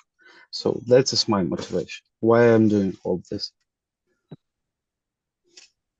Well, thank you very much. I didn't even know that, so it's a big exploration for me too. Thank you for sharing it, Volodymyr. And it sums up all the previous answer in a way. It's all nicely combined in one big picture. And before moving to the next one, I see we have also Severin, who joined us today. Severin, would you love to introduce and answer the question about your motivation too? Because Severin is also one of the military representatives we support, and our great friend, my friend from university. I know him for years now. So it's touching to see you all here. Thank you for joining. Sure, gladly. Do you hear me well? Yes. Perfect. Yes. Nice to see you all. Yes, my name is Severin. I'm also drone operator. My motivation, good question. I think it's just natural, to be honest. I love my life, my country, people around me, and someone just came and tried to take it away. So it's natural for me to fight back. No, if you reduce it to the personal scale, when someone is stealing from you, you don't stop, stare, and run away. You know, you just try to do something, and that's something that I think natural for all of us. That's why there are millions like me who both in military and both volunteering. They are trying to do something good and impactful, and actually we are succeeding. And I'm really glad that it's happening, and I hope we will do that for a long time. Thank you very much. A great comparison. Have you been robbed in your life? Because I was once, and it's honestly a natural reaction. So a great example here, Severin. Thank you very much. And if again, a reminder, if you have any questions here, you can ask them in the chat and I'll read it, or just raise your hand and ask them live. It's a unique opportunity even for me to see all of these people in front of me. I rarely have it. And I know Arina had the question, so I can hand over to Arina for now. Yes, I do have a question because now we're speaking about Europe, that Europe is not ready for the war. And I think they're not preparing because they don't believe that something will happen to them, as we didn't in like back in 4 years. So my question is, which advice if you could, you will give to younger yourself or to Europeans who still don't believe that war will come to them? I wish they will never have it, but anyway, we also didn't believe it. So which advice you will give them? Again, start. I would say just as soon as possible, just start learning from what's happening in Ukraine.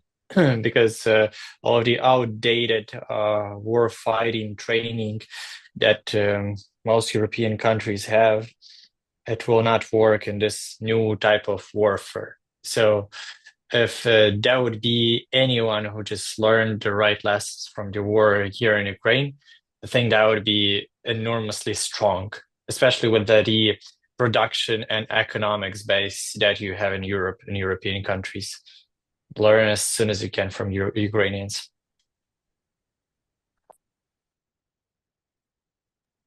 If I had to give a younger version of myself any advice, I would tell myself to exercise far more, especially cardio, and learn how to drive.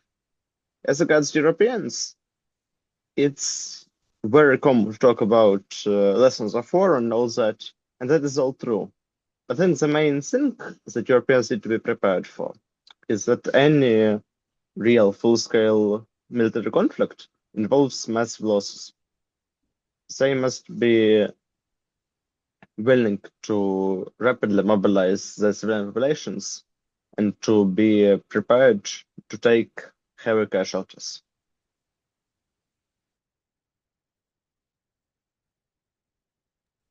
And my advice is to talk more to Ukrainians. They can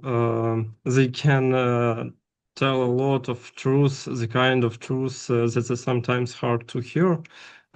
Also try to attend some civil defense courses if such things exist in your country.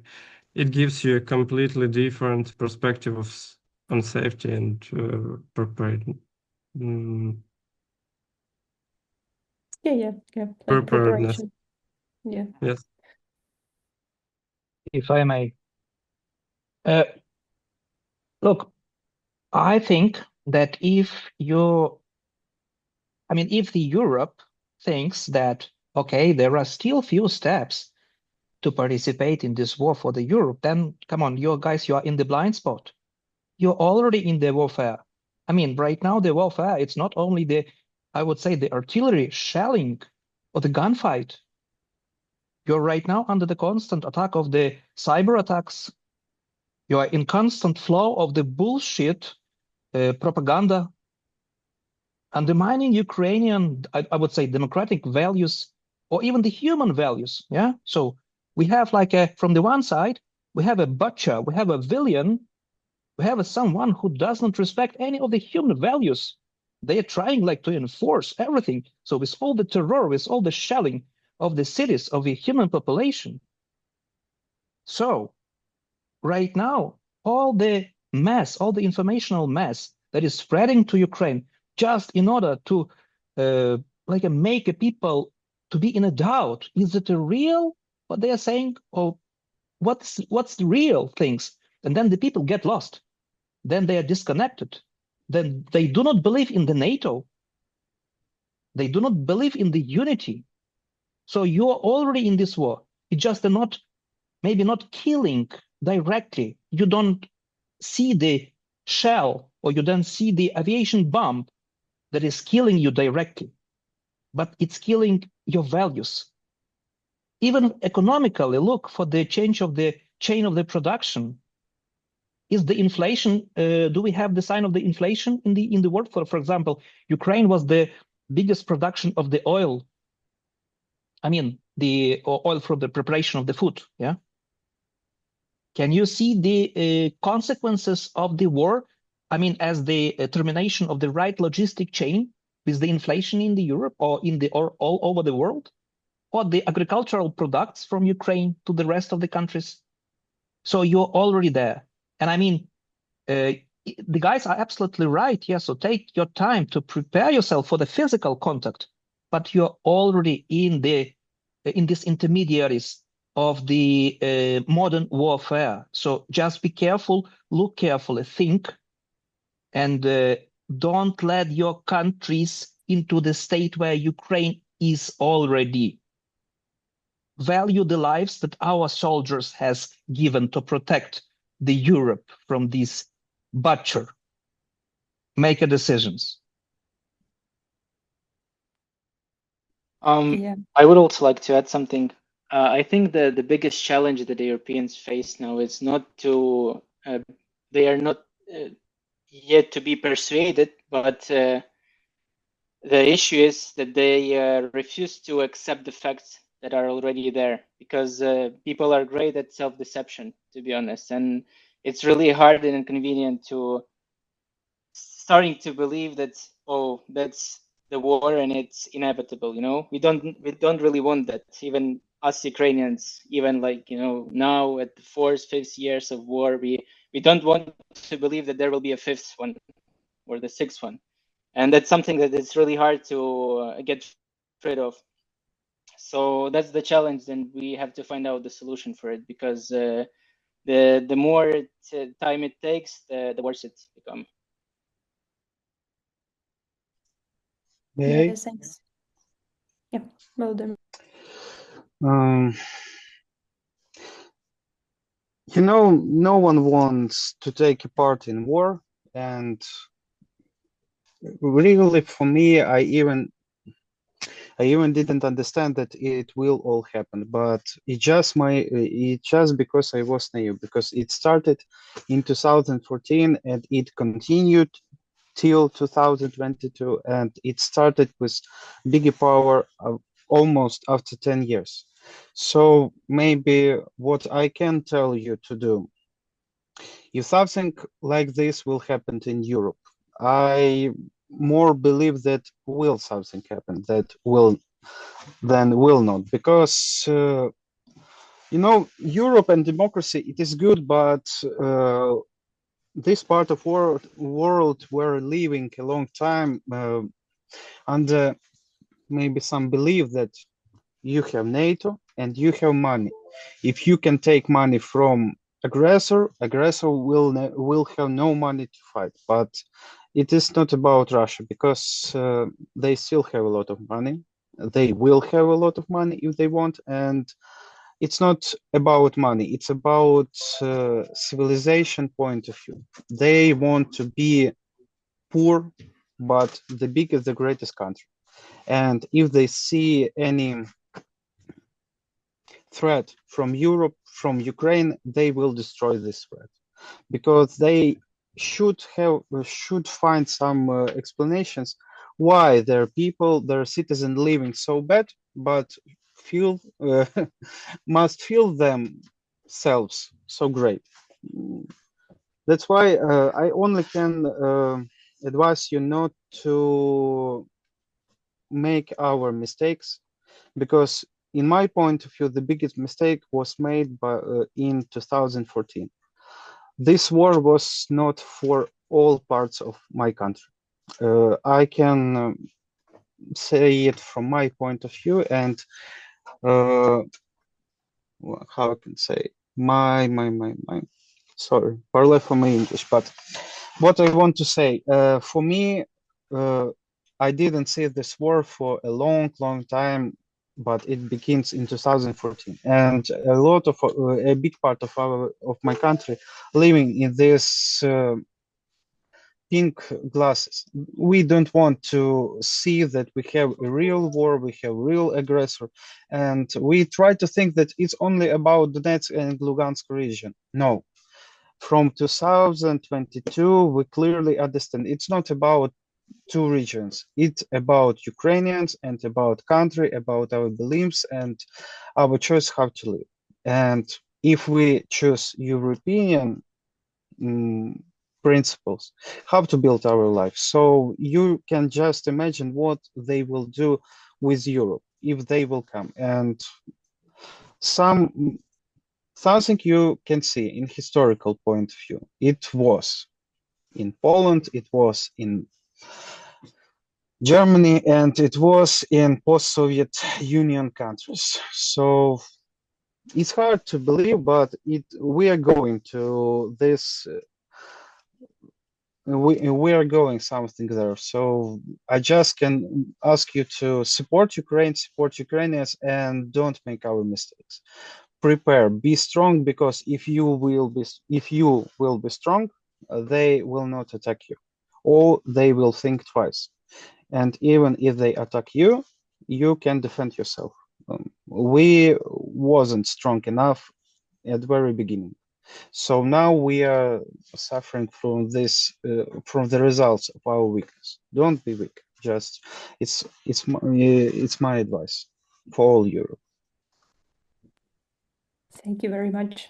A great finish and a great shift to the next question, because there is one question in the chat which says, how frustrated are you about the lack of decisive support from Europe?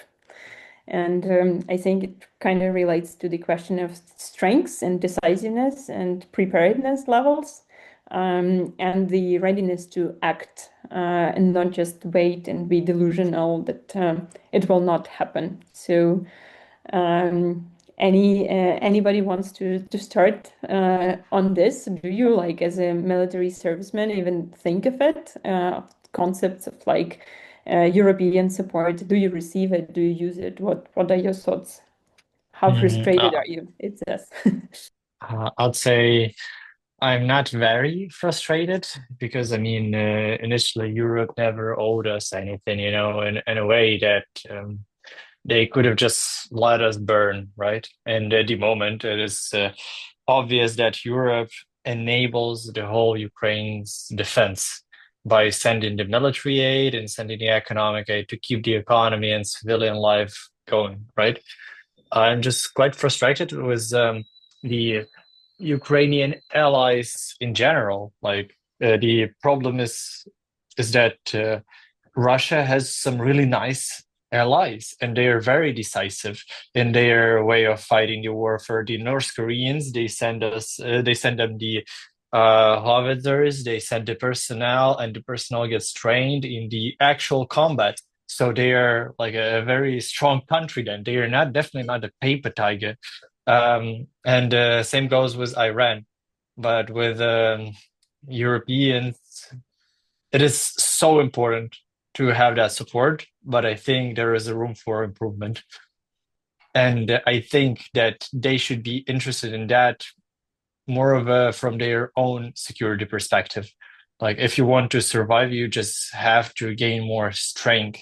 You have to learn the rules of the new warfare. That's not happening so far.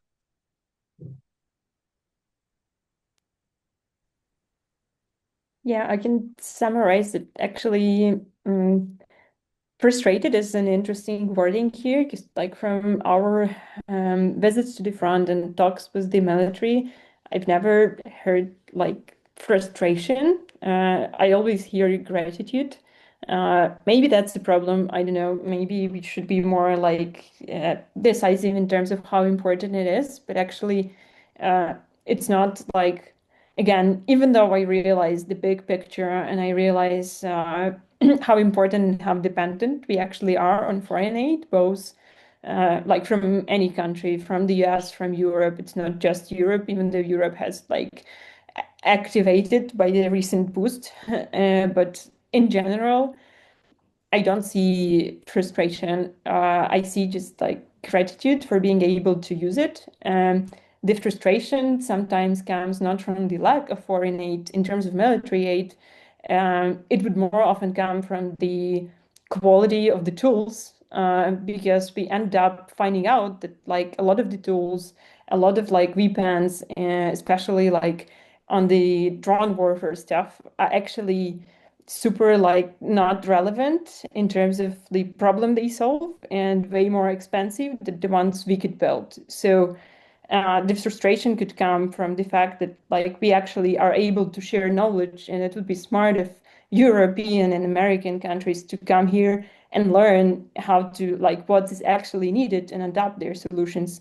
And this is what makes me frustrated, because people get in, like people from some foreign like male tech manufacturers just get in and tell, hey, buy our drones, and they cost like thousands of dollars, but they are completely irrelevant in modern warfare, and they are super like impressed with this fact. So this is what makes me frustrated. And we have a raised hand from Pooh, so I'll hand over to you.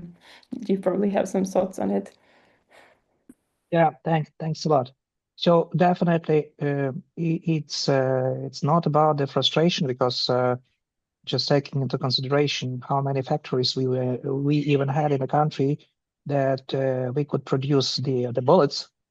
So without the support, we would be out of bullets for after the first 2 years, and that's a really great that. Okay, it's kind of from the one side, it's unfortunately of the countries of the Warsaw Bloc that as well had our kind of standards of the equipment. So we were able to empty their warehouses of the ammunition for our systems here, because without their support, there would be a total disaster.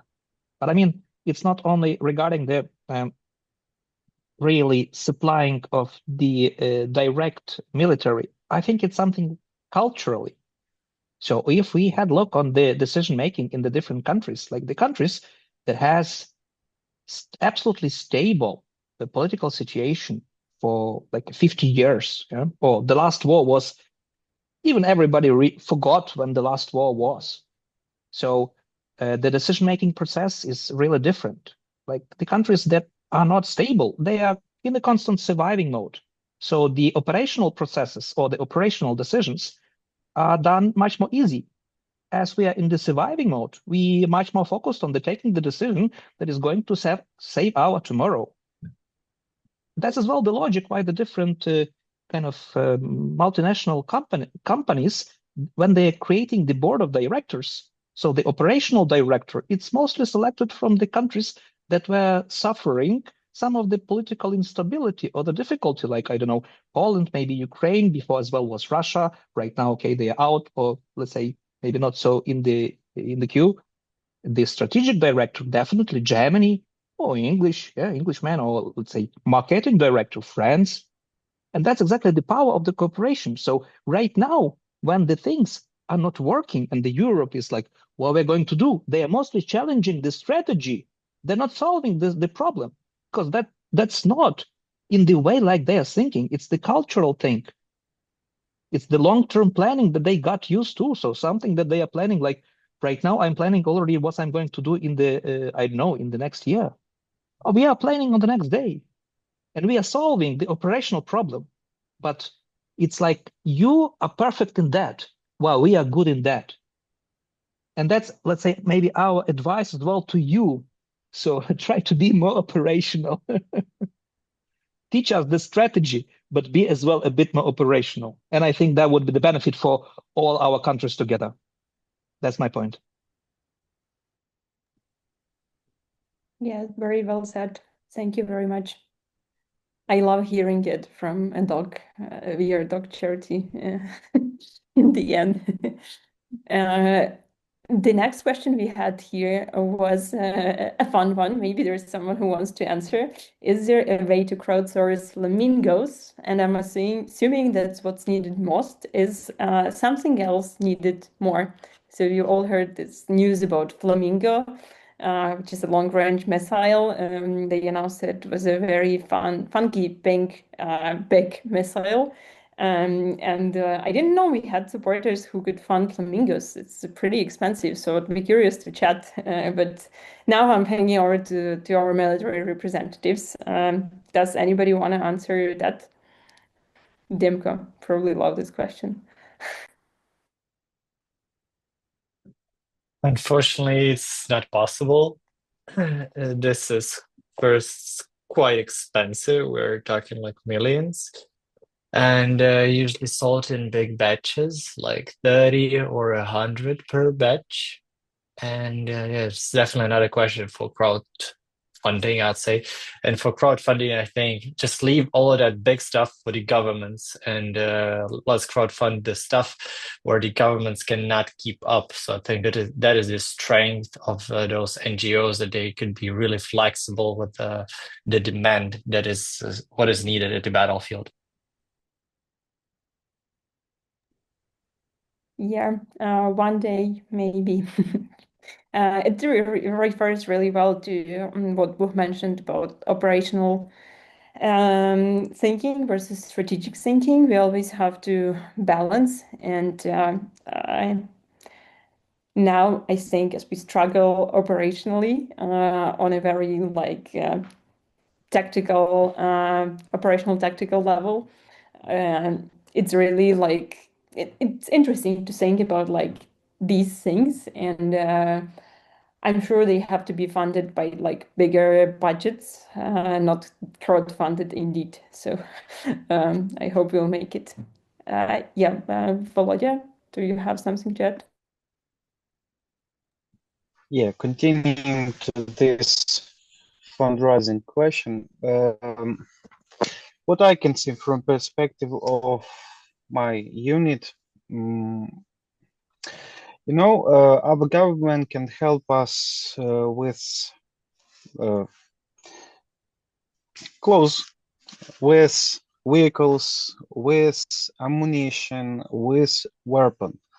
But when it comes to something specific stuff, even Starlinks, even touchpads, even notepads and other stuff, here we have a big problem, because from the from the very beginning when we send some document and say we need this stuff, we need even EcoFlows or something like that, it can go through the months when we can get it from our military logistics.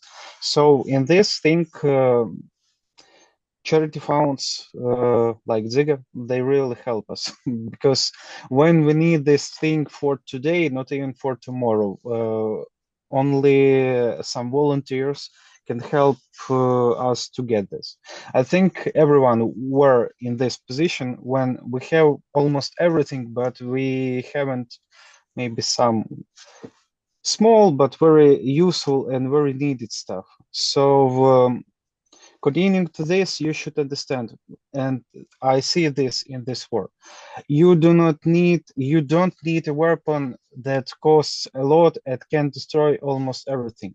You need a weapon that could be produced very fast and could be get it in big amount in very short time. It is comparing even to the some stuff that I see. For example, Bradley, it is a good vehicle, but it is expensive. It helps to save infantry lives, but it's still expensive. It's expensive to be removed from the field, to be repaired, and other stuff. So it's good to think in this way when you're doing some fundraising for some stuff for such. Thank you. Yes, thank you very much. And we recently met with Buch, who visited our office, and we discussed similar topics. So I'm sure you will have something to add here. I will give. Yeah, definitely. So just one thing, if you will hear in the background some of the noise of the small newborn baby, you will know that that's exactly I'm on the vacation, and this is why I'm able, let's say, to have this conversation. So that's my 6-month son is helping me during kind of this conference. Look, we touch here a very interesting topic. It's a topic about regarding the crowdfunding, topic regarding the alternative sourcing of the army needs, and as well the governmental funding. Yeah? And here we have kind of a difference exactly in the timing and in the reaction. It's the first thing. Yeah. I will explain why it's important in a few seconds. But as well, the other thing, it's legislative things that sometimes are very much limiting the possibility from the government to fund the exactly current needs. So I will explain in the very simple example. Yeah, our brigade, it's like already the 1.5 year on the Pokrovsk direction. Yeah. So that's exactly the one of the toughest areas of the war, and due to the tremendous amount of the daily interactions with the enemy, the understanding of the how the work should be done, what the tools should be used, it's constantly generated, and this knowledge is generated very fastly. So if, for example, we need to get some of the resources for the war from the government, then the government need first to make sure that all the suppliers are secure, and this equipment is possible to be delivered to the different units. For this one, we needed time for testing. So, from the moment of understanding the needs on the battle line, to the moment that this equipment is possible to be delivered or bought, even for the government money, that could take half a year. But the situation is much more operative. And that's exactly our saviors are the funds like the Dzyga Spore, when we are able via them to purchase exactly the equipment, maybe that is not still certified and pass through all the governmental certification, yeah, but we will have the tools exactly for this moment that are effective and efficient to repel the enemy from the lines. So it's the different amount of money, the different purpose, and due to the different reasons, these kind of two, let's say, resource flows, yeah, kind of the big one, powerful, that is coming from the government, like the in between the country agreements, etc., but very slow, careful, and something that is especially important for the current warfare, really modern warfare that is changing so fast, and that is not possible to be done via the governmental channels due to the low speed of bureaucracy and the certification, only via the funds like yours one, or the kind of even the money collected. So we are talking about the crowdfunding, yeah? And that's the big difference. And that is great that we have these two tools from the one thing to be able to react fast. And that's the base for the next development, for the research and development, really the big one, and then certification that via the government, and to have the constant, powerful support. But these cannot start without the foundation like yours. It's impossible just in the current situation, because the warfare changed dramatically for the last decade.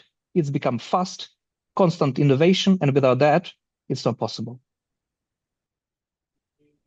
Yes, thank you very much. It really refers greatly to one of the trends I showed with our presentation, was supporting military workshops and R&D.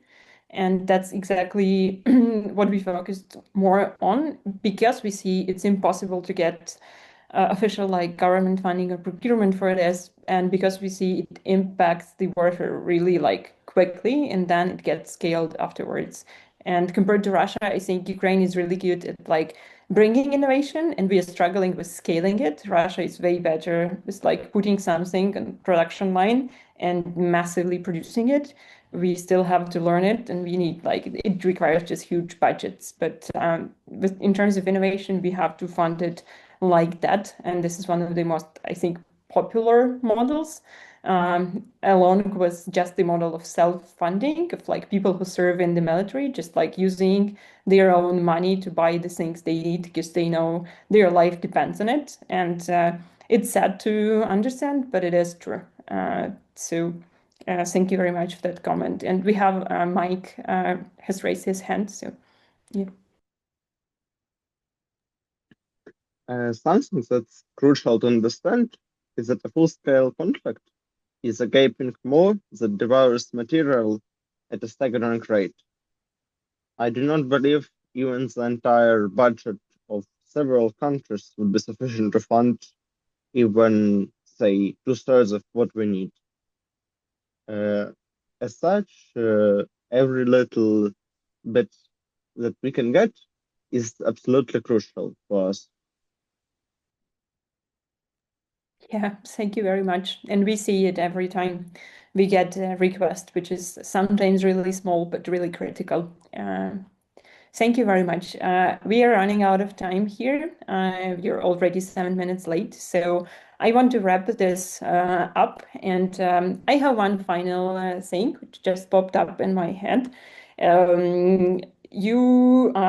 So far you answered questions from the audience as a Ukrainian military and gave your perspective on things. And I wondered, maybe you have any questions or just comments, resolutions for the people who are here. So Ukrainian soldiers who are here speaking, what do you want to tell to all of these people who gathered around here? I'm sorry I didn't have this question before, so you didn't have time to prepare, but you saw this was a deep conversation. Actually, people have a decent level of understanding of what's going on.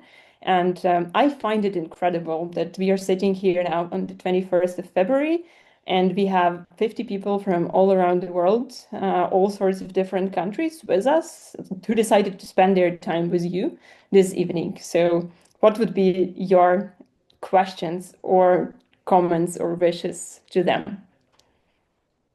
I'll just start with a big thanks for all of the effort that you have put in. I'm so thankful that you're not indifferent to this situation. It's so easy to turn a blind eye to the whole war and think it's not gonna affect you or it's not gonna affect anyone in your family, you know. But you still took that effort and did that for Ukraine, and I don't know if I would have the same strength as you do to keep going for so many years if I was in your position. So I'm appreciating all of the efforts that you have done. Thank you very much.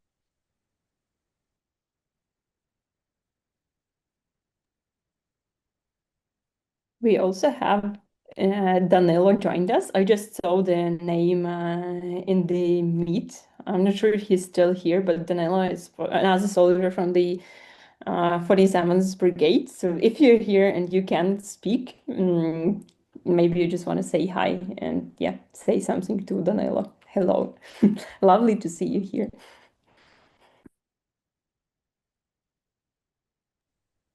Okay, I'm not sure. Danilo will respond because it was unexpected that he joined. Okay, if anybody else wants to say something, okay, see, Severin, you see. Yes, that will be a statement and a question at the same time, I think. So I think it's pretty amazing that it's already amazing that people in Ukraine actually still care, even some of them are thousands of kilometers of the warfare actually, because it's not that easy for people, you know, to stay still on something that negative. It's just unnatural, I think. You know, we are always trying to shelter ourselves, to protect ourselves from everything that has a really bad impact on our mental health and all of that. But the fact that people abroad are still so caring and dedicated to our cause, it's really inspiring. And I'm really glad that there are so many people that still care, still trying to understand what's going on, still support us, still participate in 3-hour-long meetings in their Tuesday, right, evenings. You know, that's something incredible. So my question is why? I mean, I don't think it's, you know, it's easy to explain, but maybe you have your reasons. Maybe some are very interesting to hear. So I will be really happy to hear some of you about that. Yeah, let's hold on with that, and maybe if you want, you can write your answers in chat in the meantime. And Yes, while yes. you're doing it, I'll go give a word to Puch because we have one more raised hand from our military representatives. I I will be on this moment very short and will try to be very precise. Yeah. So from all the commandment of our brigade and from each of the soldier of our brigade, thanks a lot for what you're doing. To everyone for the efforts and for the constant support that you're doing. Each of your support, first thing, you are saving the lives of our people, because with your support we are able to properly defend ourselves and properly defend our country and properly, I would say, much more efficiently stop the enemy. So for many saved lives because of your support. Thanks a lot. Thank you very much. This is really beautiful. I'll read a couple of answers to Severin's why question, and if anybody wants to speak up, I'll give this last chance to speak up. But in the meantime, I'll just read your answers. Because I want a rule-based world order, because Russia will stop when they are stopped, and we all have little kids the same age as the ones that are being murdered for no reason at all. Why? Because we cannot let Russia bully everyone else.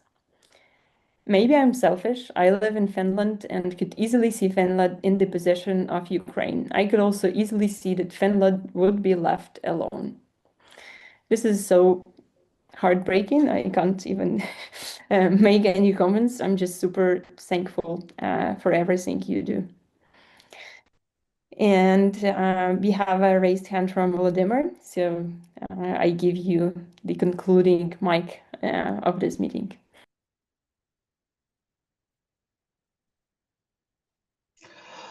I'm not the best speaker, but thanks all for an opportunity to get practice in English. I have forgot a lot from my past years, but I will improve this stuff. First of all, it's not about question, it's about feeling, because each of you can even don't understand how much you have done, because when I am talking about this, I'm always thinking about myself, what I will do in your situation. And the answer is I can't even be sure that I will support some country far away from my home because there is war, because they are suffer, because it is wrong. You have a will, you have a force to make a right choice and find some great people in Ukraine to help with fundraising stuff. It's really amazing because you can think that we are the biggest volunteers in this world, but we still have what to learn in you, because we have not such a big experience of supporting someone far, far away from Ukraine. And it's, for me, it's really it's really a very big deal, because I'm just can feel that not only in Ukraine we are thinking what what will be next and how we will pass this war. Also, other people from other parts of the world support us and support us with their deeds and their will. And I think it is great. It's great. It gives a big push to moving forward. So continue doing what you are doing. You really do more than most of people in this world, because we hear a lot of talks about democracy, principles, human rights, but you are who are doing great and doing some stuff that makes me believe that human rights principles are really mean something in other parts of the world, because it's just my feeling. For the last year I just start thinking that only power of the rule of powerful, I mean something. So thank you for what you are doing. Thank you very much. Very well said. And it's great to have you all here. This has been a wonderful evening, and I'm very happy you all were able to join, even though we are all in super different time zones. But I'm most happy our military people joined. So thank you very much for coming. And really, I appreciate what you do, and I appreciate that you take real actions and not just words. It means the world to us. And thank you for your nice comments in the chat. It was lovely to see it. We will have the recording of this shared later on our YouTube channel, so be able to rewatch it and share it or make some kind of clips or whatever. And this is super lovely. Thank you very much. We all love you and respect you, and we hope to see you this summer. Yay! Goodbye. Okay, All right. it'll be. Bye bye. Bye bye.